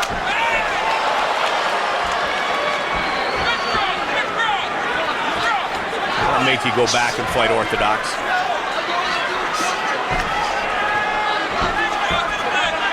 Just over a minute on the clock here in the second. Again, you can see by the pace being set by Forrest Griffin why he has landed the most significant strikes in light heavyweight history. To the jaw. Scored and moved out of the way. Nice jab. Forrest getting loose here. Ducks under Tito's first shot, but catches that right, or the left rather. Looking at the clock was Griffin. The second Ultimate Fighter alumni to win a UFC championship. Total punches in this round, dominant again in the corner of Griffin.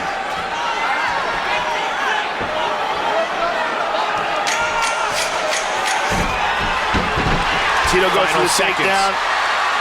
Does not get it. Hammer fists.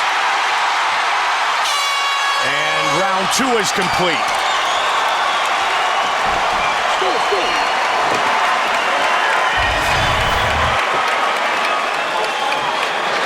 And there's a very nice right hand by Tito Ortiz that stumbled Forrest. There's a solid jab by Forrest. And here's a solid right hand.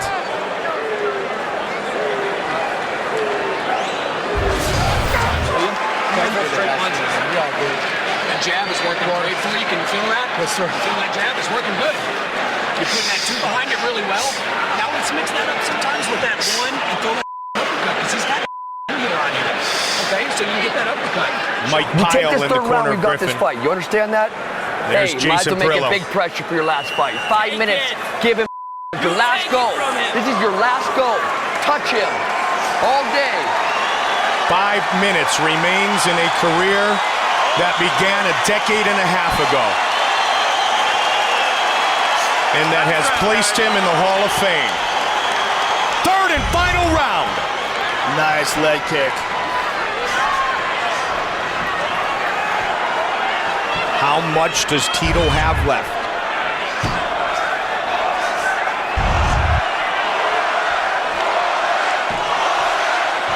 Sold out, MGM Grand Garden Arena.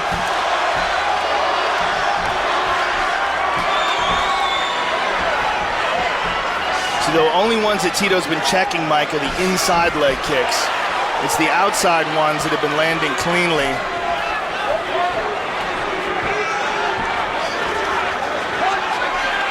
Again, look at the tenacious pace, the frenetic pace of Forrest Griffin. We've seen him fight so many times, Joe, and he never seems to slow down. Oh! Put on his backside! Wow!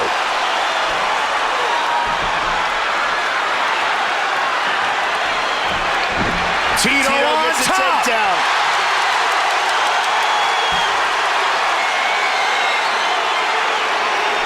Can he ground and pound his way to victory here? Wouldn't that be the way to go out with your trademark style? Forrest struggling to try to get back up onto his feet.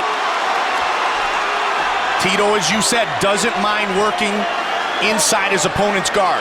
Well, he's one of the very best, Mike, at ground and pound from inside the guard.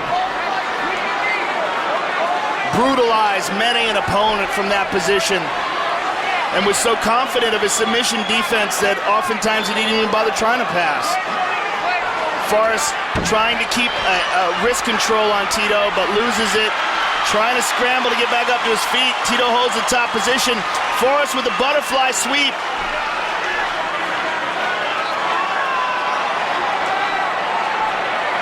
He's got to take away Tito's base out of one of these arms if he wants to try to execute that butterfly sweep.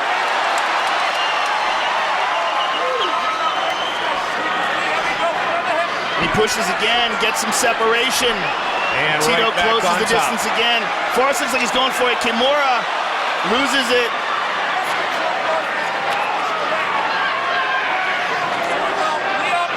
Feet on the hips, try to create some space. Past the midway point now, the third and final round. Can he posture up and do damage? Forrest doing a good job of controlling the posture here of Ortiz, not allowing him to tee off. Trying to push him against the fence. Getting up to the cage, and he's up.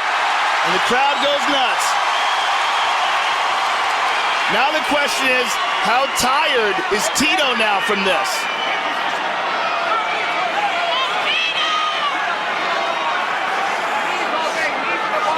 He looks at the clock. 1:45 now. Good knee to the midsection. It was a knee to the body thrown by Rashad Evans that ended the fight after Tito had defeated Ryan Bader. Uppercut. Griffin continues with this pace after having Ortiz on top of him for a minute. Good combination there. Solid jab by Forrest.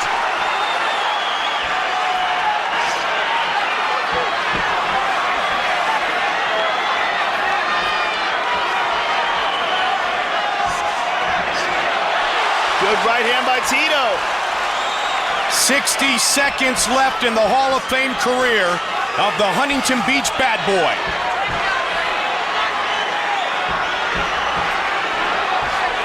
Forrest just took a big look at the clock. Less than a minute to go.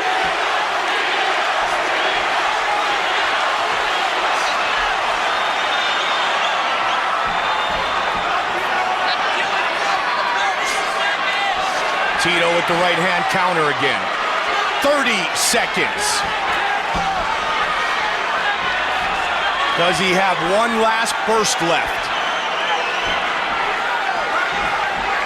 20.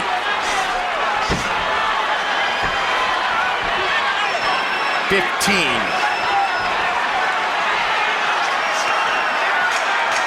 The final 10 seconds of this trilogy.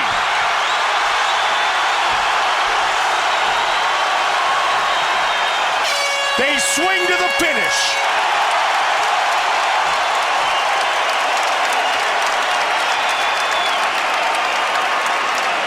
Forrest just walked right out of the octagon, Mike. We've seen that before. What is he doing? I don't know. Where's he going?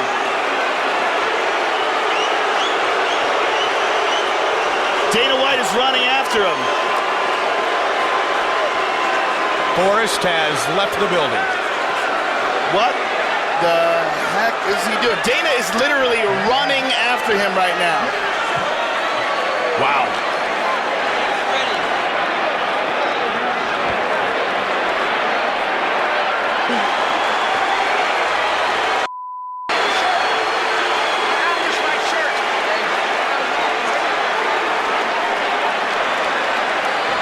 And Forrest is coming back into the octagon now. Dana must have got him. And here we see a big right hand by Tito Ortiz in the second round. And here's the third round, a left hook that dropped him. And here's Forrest coming back with some combinations. Right hand over the top.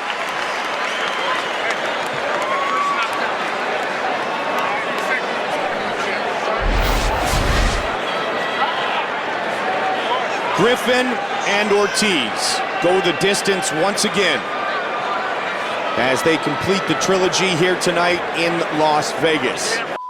Take a look at the final stats of the octagon, and once again, he threw with frequency and he landed at a good percentage, nearly one half of his total punches, 295 significant strikes thrown in all.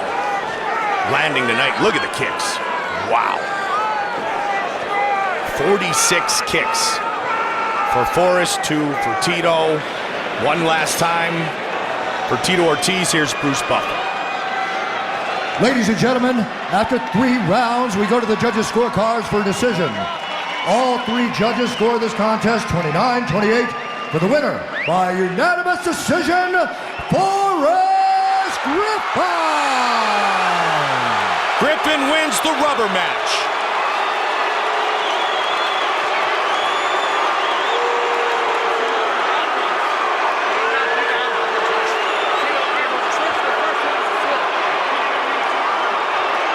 Hey, hold up.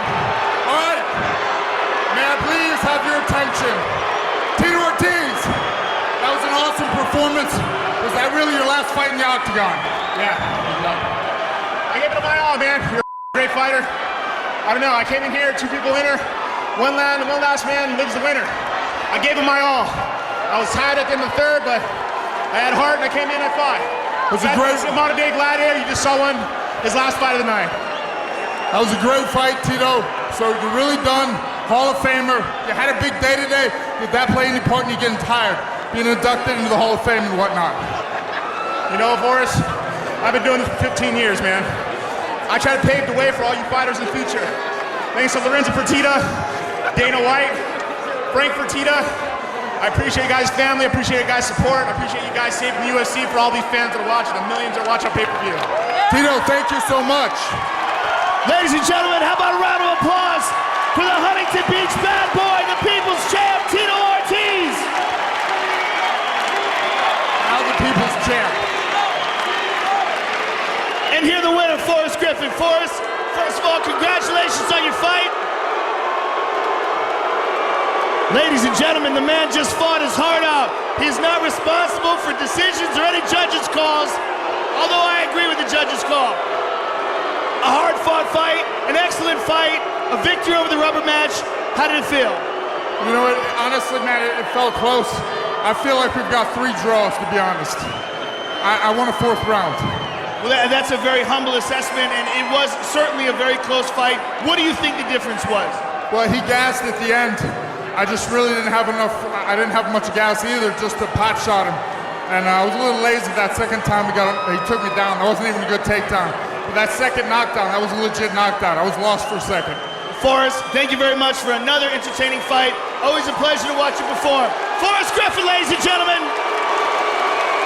Forrest Griffin, interviewed and being the interviewee here tonight as he defeats Tito Ortiz for the 2nd time. And now it's time for our main event of the evening. 5 rounds of fighting for the UFC Middleweight Championship as Anderson Silva faces Chael Sonnen.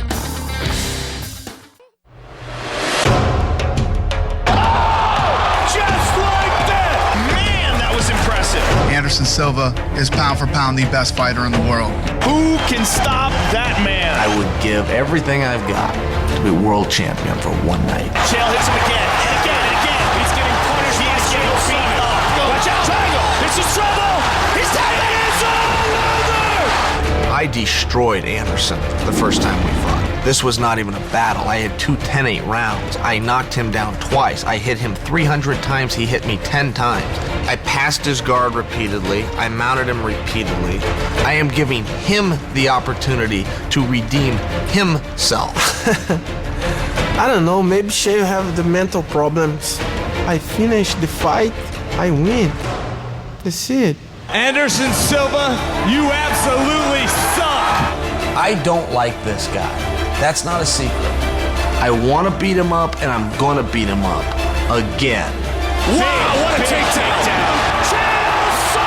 Chael talk too much. I know he talk nothing. I'm the champion of UFC. I know change nothing. The guys coming to fight to me, talk, but inside the octagon is different. This is a fist fight. He plans to hit me. I guarantee you I will walk through it. And this isn't about his moves versus my moves. He's in position. It's about my heart versus his heart. Who wants it more? Who can dig deeper? Who wants to leave here as the champion? That's it. This will all be for nothing if I don't win that belt.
Sonnen, the most outspoken and polarizing figure in the history of the UFC.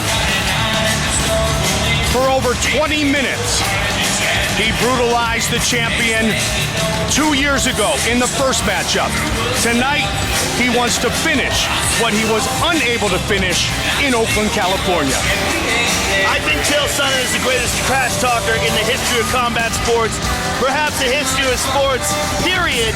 But what really makes it special is that he backs it up with great fighting skills. He's an outstanding wrestler. He showed great boxing skills in the first fight as well. And he has talked himself into a rematch and talked Anderson Silva, the champion, into a frenzy.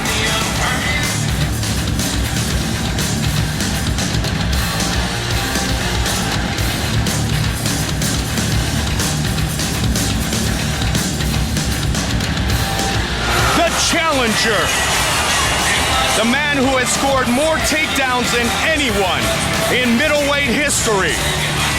Chael Sonnen, the man who outstruck Anderson Silva in the first fight, 320 to 117. The man who calls himself the real champion. The man who has the opportunity tonight to make that a true statement.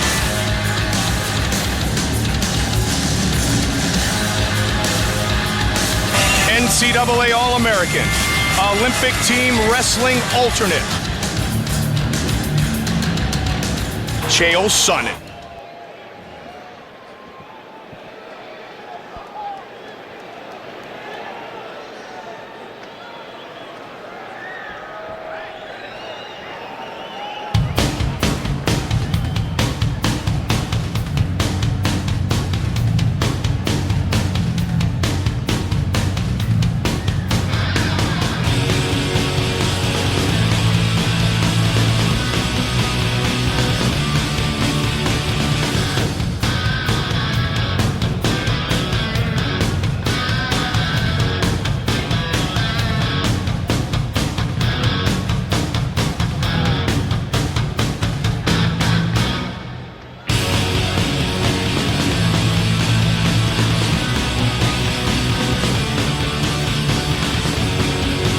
Chael Sonnen is standing in front of the octagon, waving in Anderson Silva as he comes into the arena. Oh, it just continues to get better and better, but no one has ever been more dominant than this man. 14-0 in his UFC career. That is a record for consecutive victories. 9 title defenses, a UFC record. The highest striking accuracy in UFC history. 10-0 in championship fights. He won the belt in his second UFC fight. He looks to defend it for the second time tonight against Chael Sonnen.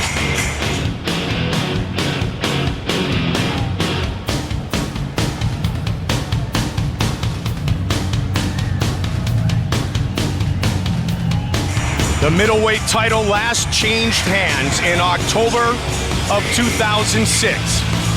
That's when it left Rich Franklin, and it has been around the waist of Anderson Silva ever since.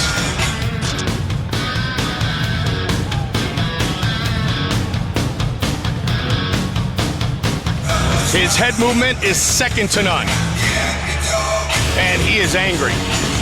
He is insulted, and he is more motivated than ever before. His good friend, Ed Soros, who has been at the end of a lot of the jabs from Chael Sonnen over the years, said, "I have never seen Anderson like this before. I'm not sure exactly what is going to happen." Yeah, and that's what we've been saying all week. Look, Anderson Silva is a spectacular striker. His timing is second to none. He is just a real magician inside the octagon. An amazing fighter to watch. If you had to think what style you would bring into the octagon to compete against Anderson Silva, you would bring in the style that Chael Sonnen presents. We saw what happened in the first fight. We saw the success Chael had, but the bottom line is Anderson Silva won that fight. And he won that fight with his well-rounded skills. He won that fight by pulling off a triangle off of his back. Which leads you to the question, Joe, how much more dominant could Chael Sonnen actually be? He brutalized him for over 4 rounds. He took him down continuously. He threw over 300 strikes, yet he could not finish Anderson Silva. How does he finish him tonight? Well, Vinny Magalhaes, who is one of his jiu-jitsu trainers, has said that he believes that Chael Sonnen can submit Anderson Silva. Who knows, man? I'm just so excited that we get to see this right now. As Anderson circled the octagon, even the commission made sure that Chael was well blocked.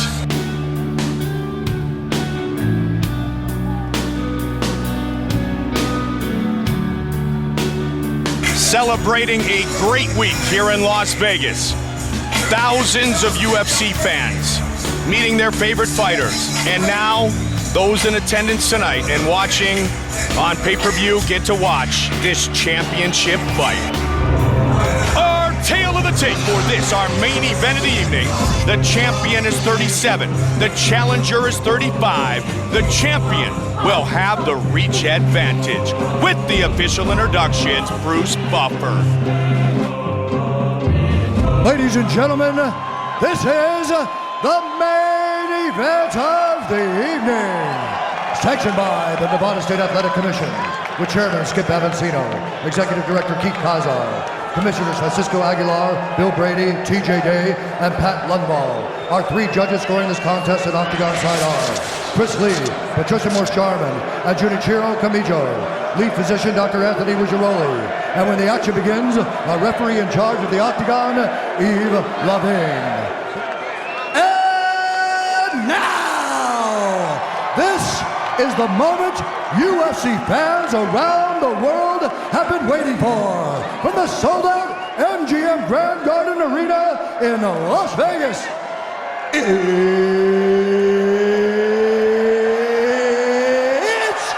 time! 5 rounds for the undisputed UFC Middleweight Championship of the World. Introducing first, fighting out of the blue corner. This man is a Valley Judo fighter, holding a professional record, 28 wins, 11 losses, 1 draw. He stands 6 feet 1 inch tall, weighing in at 185 pounds.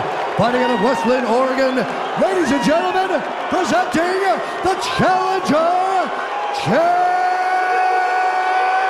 Sonnen! And now introducing the champion, fighting out of the red corner. This man is a kickboxer and jiu-jitsu fighter, holding a professional record, 29 wins, 4 losses. He stands 6 feet 2 inches tall, weighing in at 184 pounds. Fighting out of Curitiba, Brazil, ladies and gentlemen, he is the reigning, defending, undisputed UFC middleweight champion of the world, Anderson, the fighter, Silva! I was kind of scared. Mr. Silva, come over here, please. Mr. Sonnen. Protect yourself at all time, obey my command at all time. If you want to touch that, do it now, go back to your corner.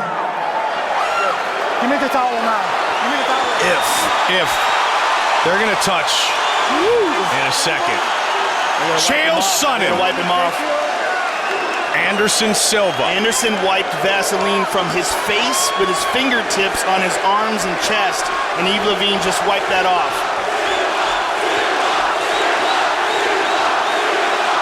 Are you ready, sir? You ready? Fight! Once again, we are underway. There's that power double. Takedown by Sonnen. 5 seconds into this fight.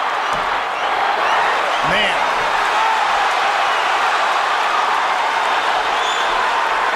Chael Sonnen was all over Anderson Silva in round 1 in the first fight.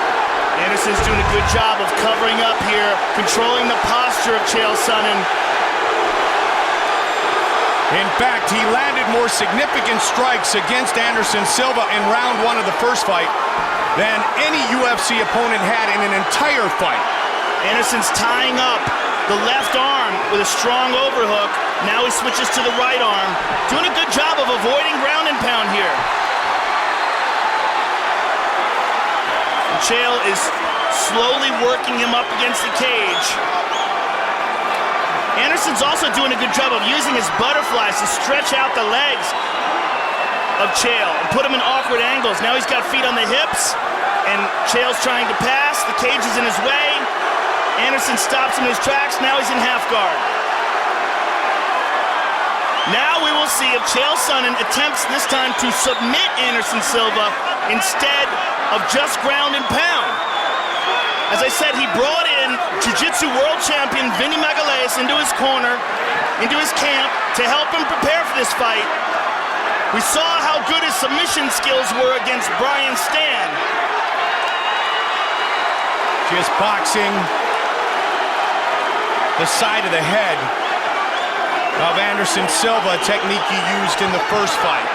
He's still stuck inside the half guard. Let's go, guys, work! Anderson controlling the posture very well.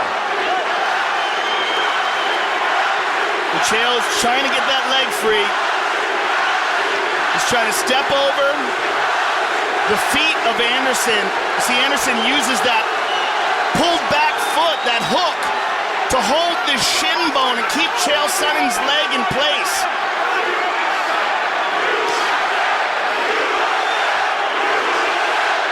Can Anderson neutralize him enough to force a stand-up? Knees to the body now by Chael, but they probably don't have too much steam on him because of the fact that his other leg is locked in a position. Be careful with your... Anderson taken down somewhat easily early. Go, guys. Is this Anderson's way of telling Chael, all right, throw your best at me? All right, now he turns his back to Anderson and holding on to an arm. Chael's got to work on passing that guard. Big punch from the top. Anderson looking to advance his own legs. Good wrist control. Chael's still stuck in that half guard, though.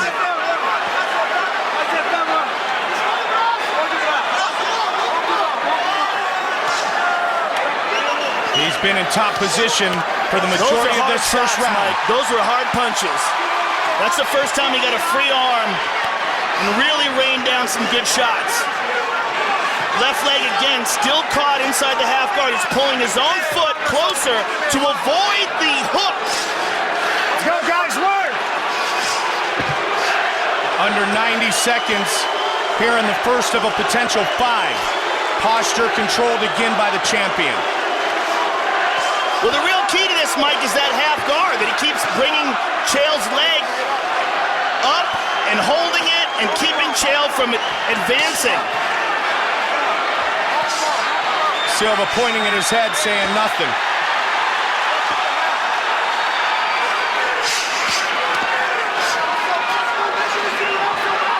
Again, Chael still stuck inside that half guard. There he mounts him.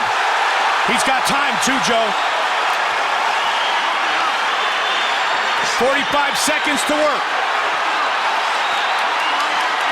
Be careful with your finger.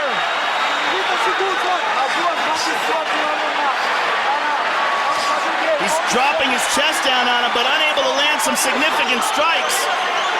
He has the mount, but has not thrown more than 2 or 3 strikes or done any damage. And he has not looked for a submission either. Those arms are outstretched. 10 seconds. Still a dominant round for the champion. Excuse me, the challenger, Chael Sonnen. Round 1 to Sonnen again.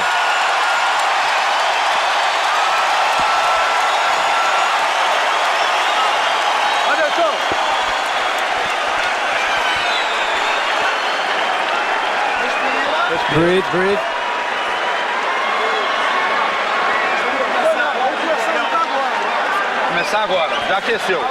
Now you're warmed up. Let's start the fight now.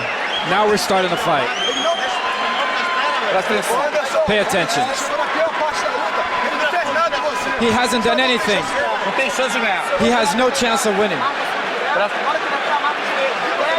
Whenever he comes in, you got to meet him with a knee. And you got to feint a little bit more. Trust in your... Defend your takedowns. And there's the takedown. Beautifully executed by Chael Sonnen. Spent the majority of the round inside the guard, but eventually progressed to mount. That takedown came 6 seconds into the fight. Again, Sonnen pushes forward. Don't hold the shorts! He said it amongst many things. I'm going to put my head in his chest. I'm going to put him on his back. Look at this. Anderson has a hold of Chael's leg here.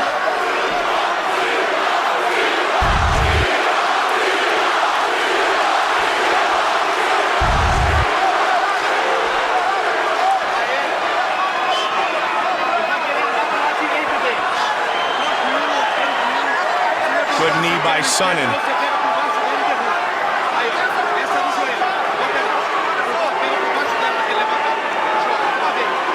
Solid knees by Sonnen here, but let's go, guys, work! Nothing really damaging. Drops down. Anderson trying to defend. Good old-fashioned American wrestler. Good defense by Anderson. Looking to take the fight to the champion. Separation by Anderson. Silva trying to tee off now.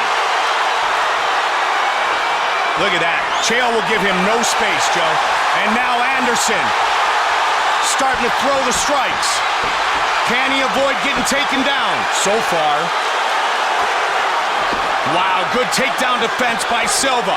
And that was something that we didn't see. Point. That is an early turning point in this fight. That's a knee. Was that a knee to the face? Yes, it was. That could be deemed a knee to a downed opponent.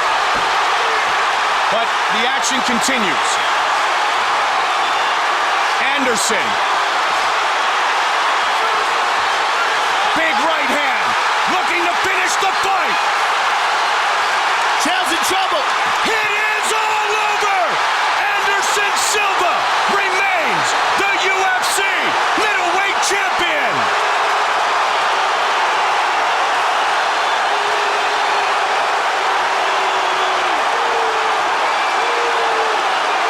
Wow.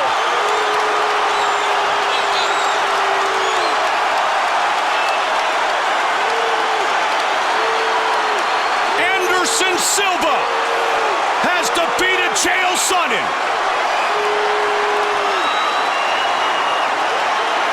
Let's take a look at that knee and see where that landed. And Chael tried a spinning back fist. He slipped.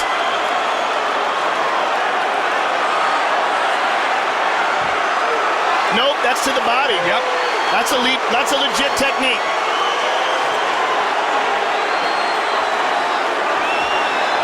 Got on top of him and finished him off. It was a body shot that did him in.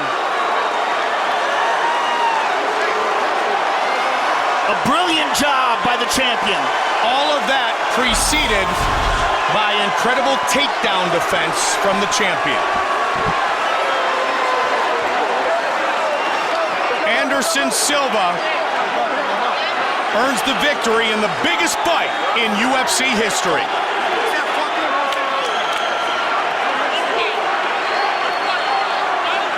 (15-0). 11-0 in championship fights, 10-0 since he first won the belt. And here is Bruce Buffer with the official decision. Ladies and gentlemen, referee Yves Levine has called a stop to this contest at 1 minute, 55 seconds of round number 2.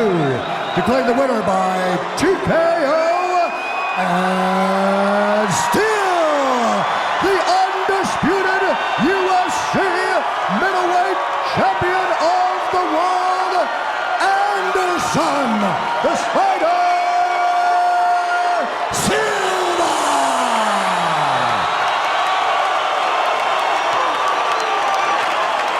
An emotional Anderson Silva defends his title for a UFC record 10th time. His son's in the octagon with him, celebrating the joy of victory. He is the best of all time. All right, I am here with the winner and still champion,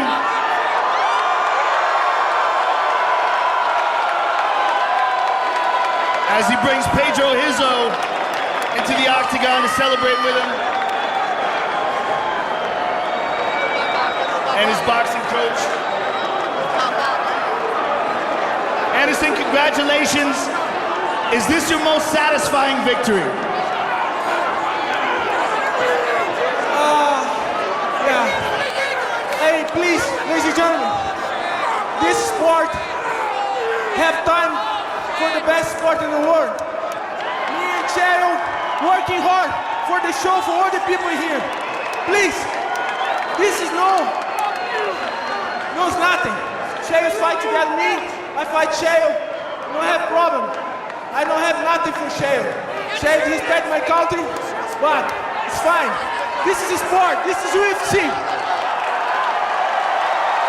Anderson, we saw an uncharacteristic amount of emotion and anger from you leading up to this fight. Is that all gone from you now that you have just achieved victory? Nessa luta, nunca a gente viu isso antes. Agora que a luta acabou, não tem mais essa emoção toda. Yeah, have big emotion. Yeah. Brazil!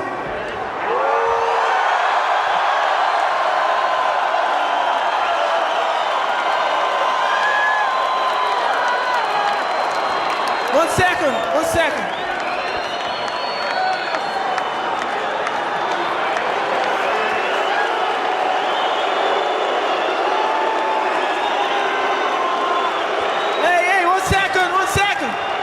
Pessoal, vamos mostrar que o Brasil tem todo mundo educado. Vamos aplaudir o cara também.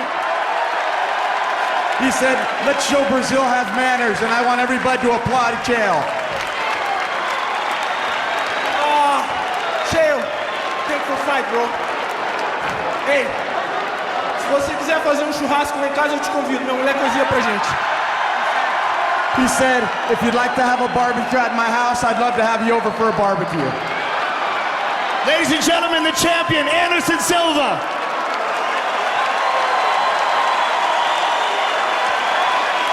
Chael, this is obviously a disappointing moment for you. Give us your thoughts on the fight. Man, they gave me the opportunity. Nobody owes me anything. I'm very grateful to be here, to have the chance. And it's a true champion, man. You had a lot of success in the first round. You got a takedown, you controlled him, you got the mount.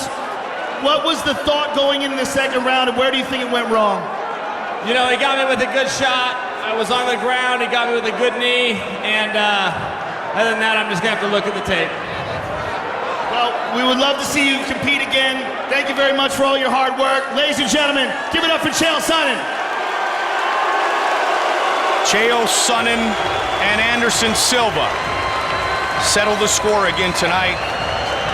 And the bad blood seems to be a thing of the past. A very classy champion who defends his title once again and does it in definitive fashion, finishing Chael Sonnen in the second round. More than anything, Sonnen's dream of being a world champion is delayed once again as Anderson Silva, the greatest fighter in UFC history, celebrates his 15th Octagon victory.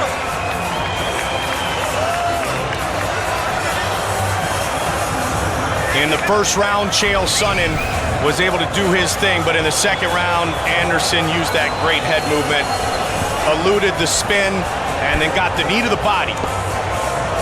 Nasty knee to the body, Mike, and then followed up with ruthless ground and pound, an elbow to the body, and then finished him off with punches that got through the guard of the wounded Chael Sonnen. Check out this right hand.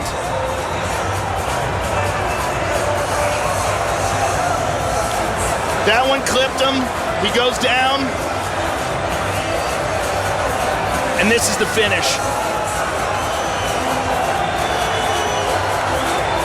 These are glancing, but that one lands. He's just trying to find the opening inside of Chael's guard. Chael's badly hurt from that vicious knee to the body, and Yves Lavigne had seen enough.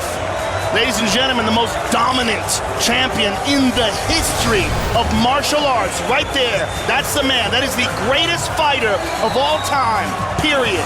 Anderson the Spider Silva. 30 career wins, 23 finishes, 18 by knockout or TKO.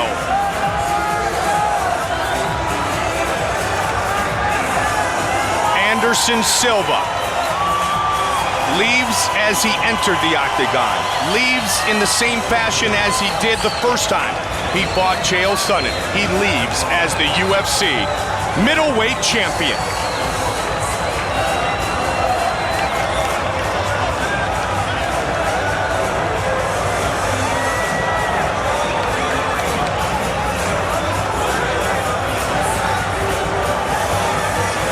Chael Sonnen utilized his trademark style in the first round, but did no significant damage to the long-time champion Anderson Silva.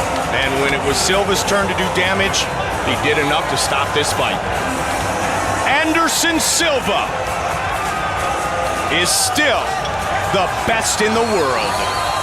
The executive producers of the Ultimate Fighting Championship are Frank Fertitta III, Lorenzo Fertitta, and UFC President Dana White. Our supervising producer is Craig Borsari. Tonight's show, produced by Bruce Connell, directed by Anthony Pasquale Giordano. Chad Mendez was money tonight, finishing Cody McKenzie and winning, celebrating. The welterweight debut of Damian Maia was a success. And then Cung Le lived out another dream, and that dream was to win in the UFC, spoiling the return of the Predator, Patrick Cote. Cung Le, the winner, by unanimous decision for the last time. Tito Ortiz entered the octagon. He faced off against a familiar foe, and it was Forrest Griffin who wins the rubber match in what is the Hall of Famer Tito Ortiz' last fight of a brilliant career. Tito Ortiz, thank you for everything you have been inside the octagon. And then they would settle the score once and for all. Sonnen and Silva. Sonnen said, bring it. I'm going to do what I did the first time. And early on, he did. As he took down Anderson Silva and held him down for the entire first round. But then the knee, the finish, and the win.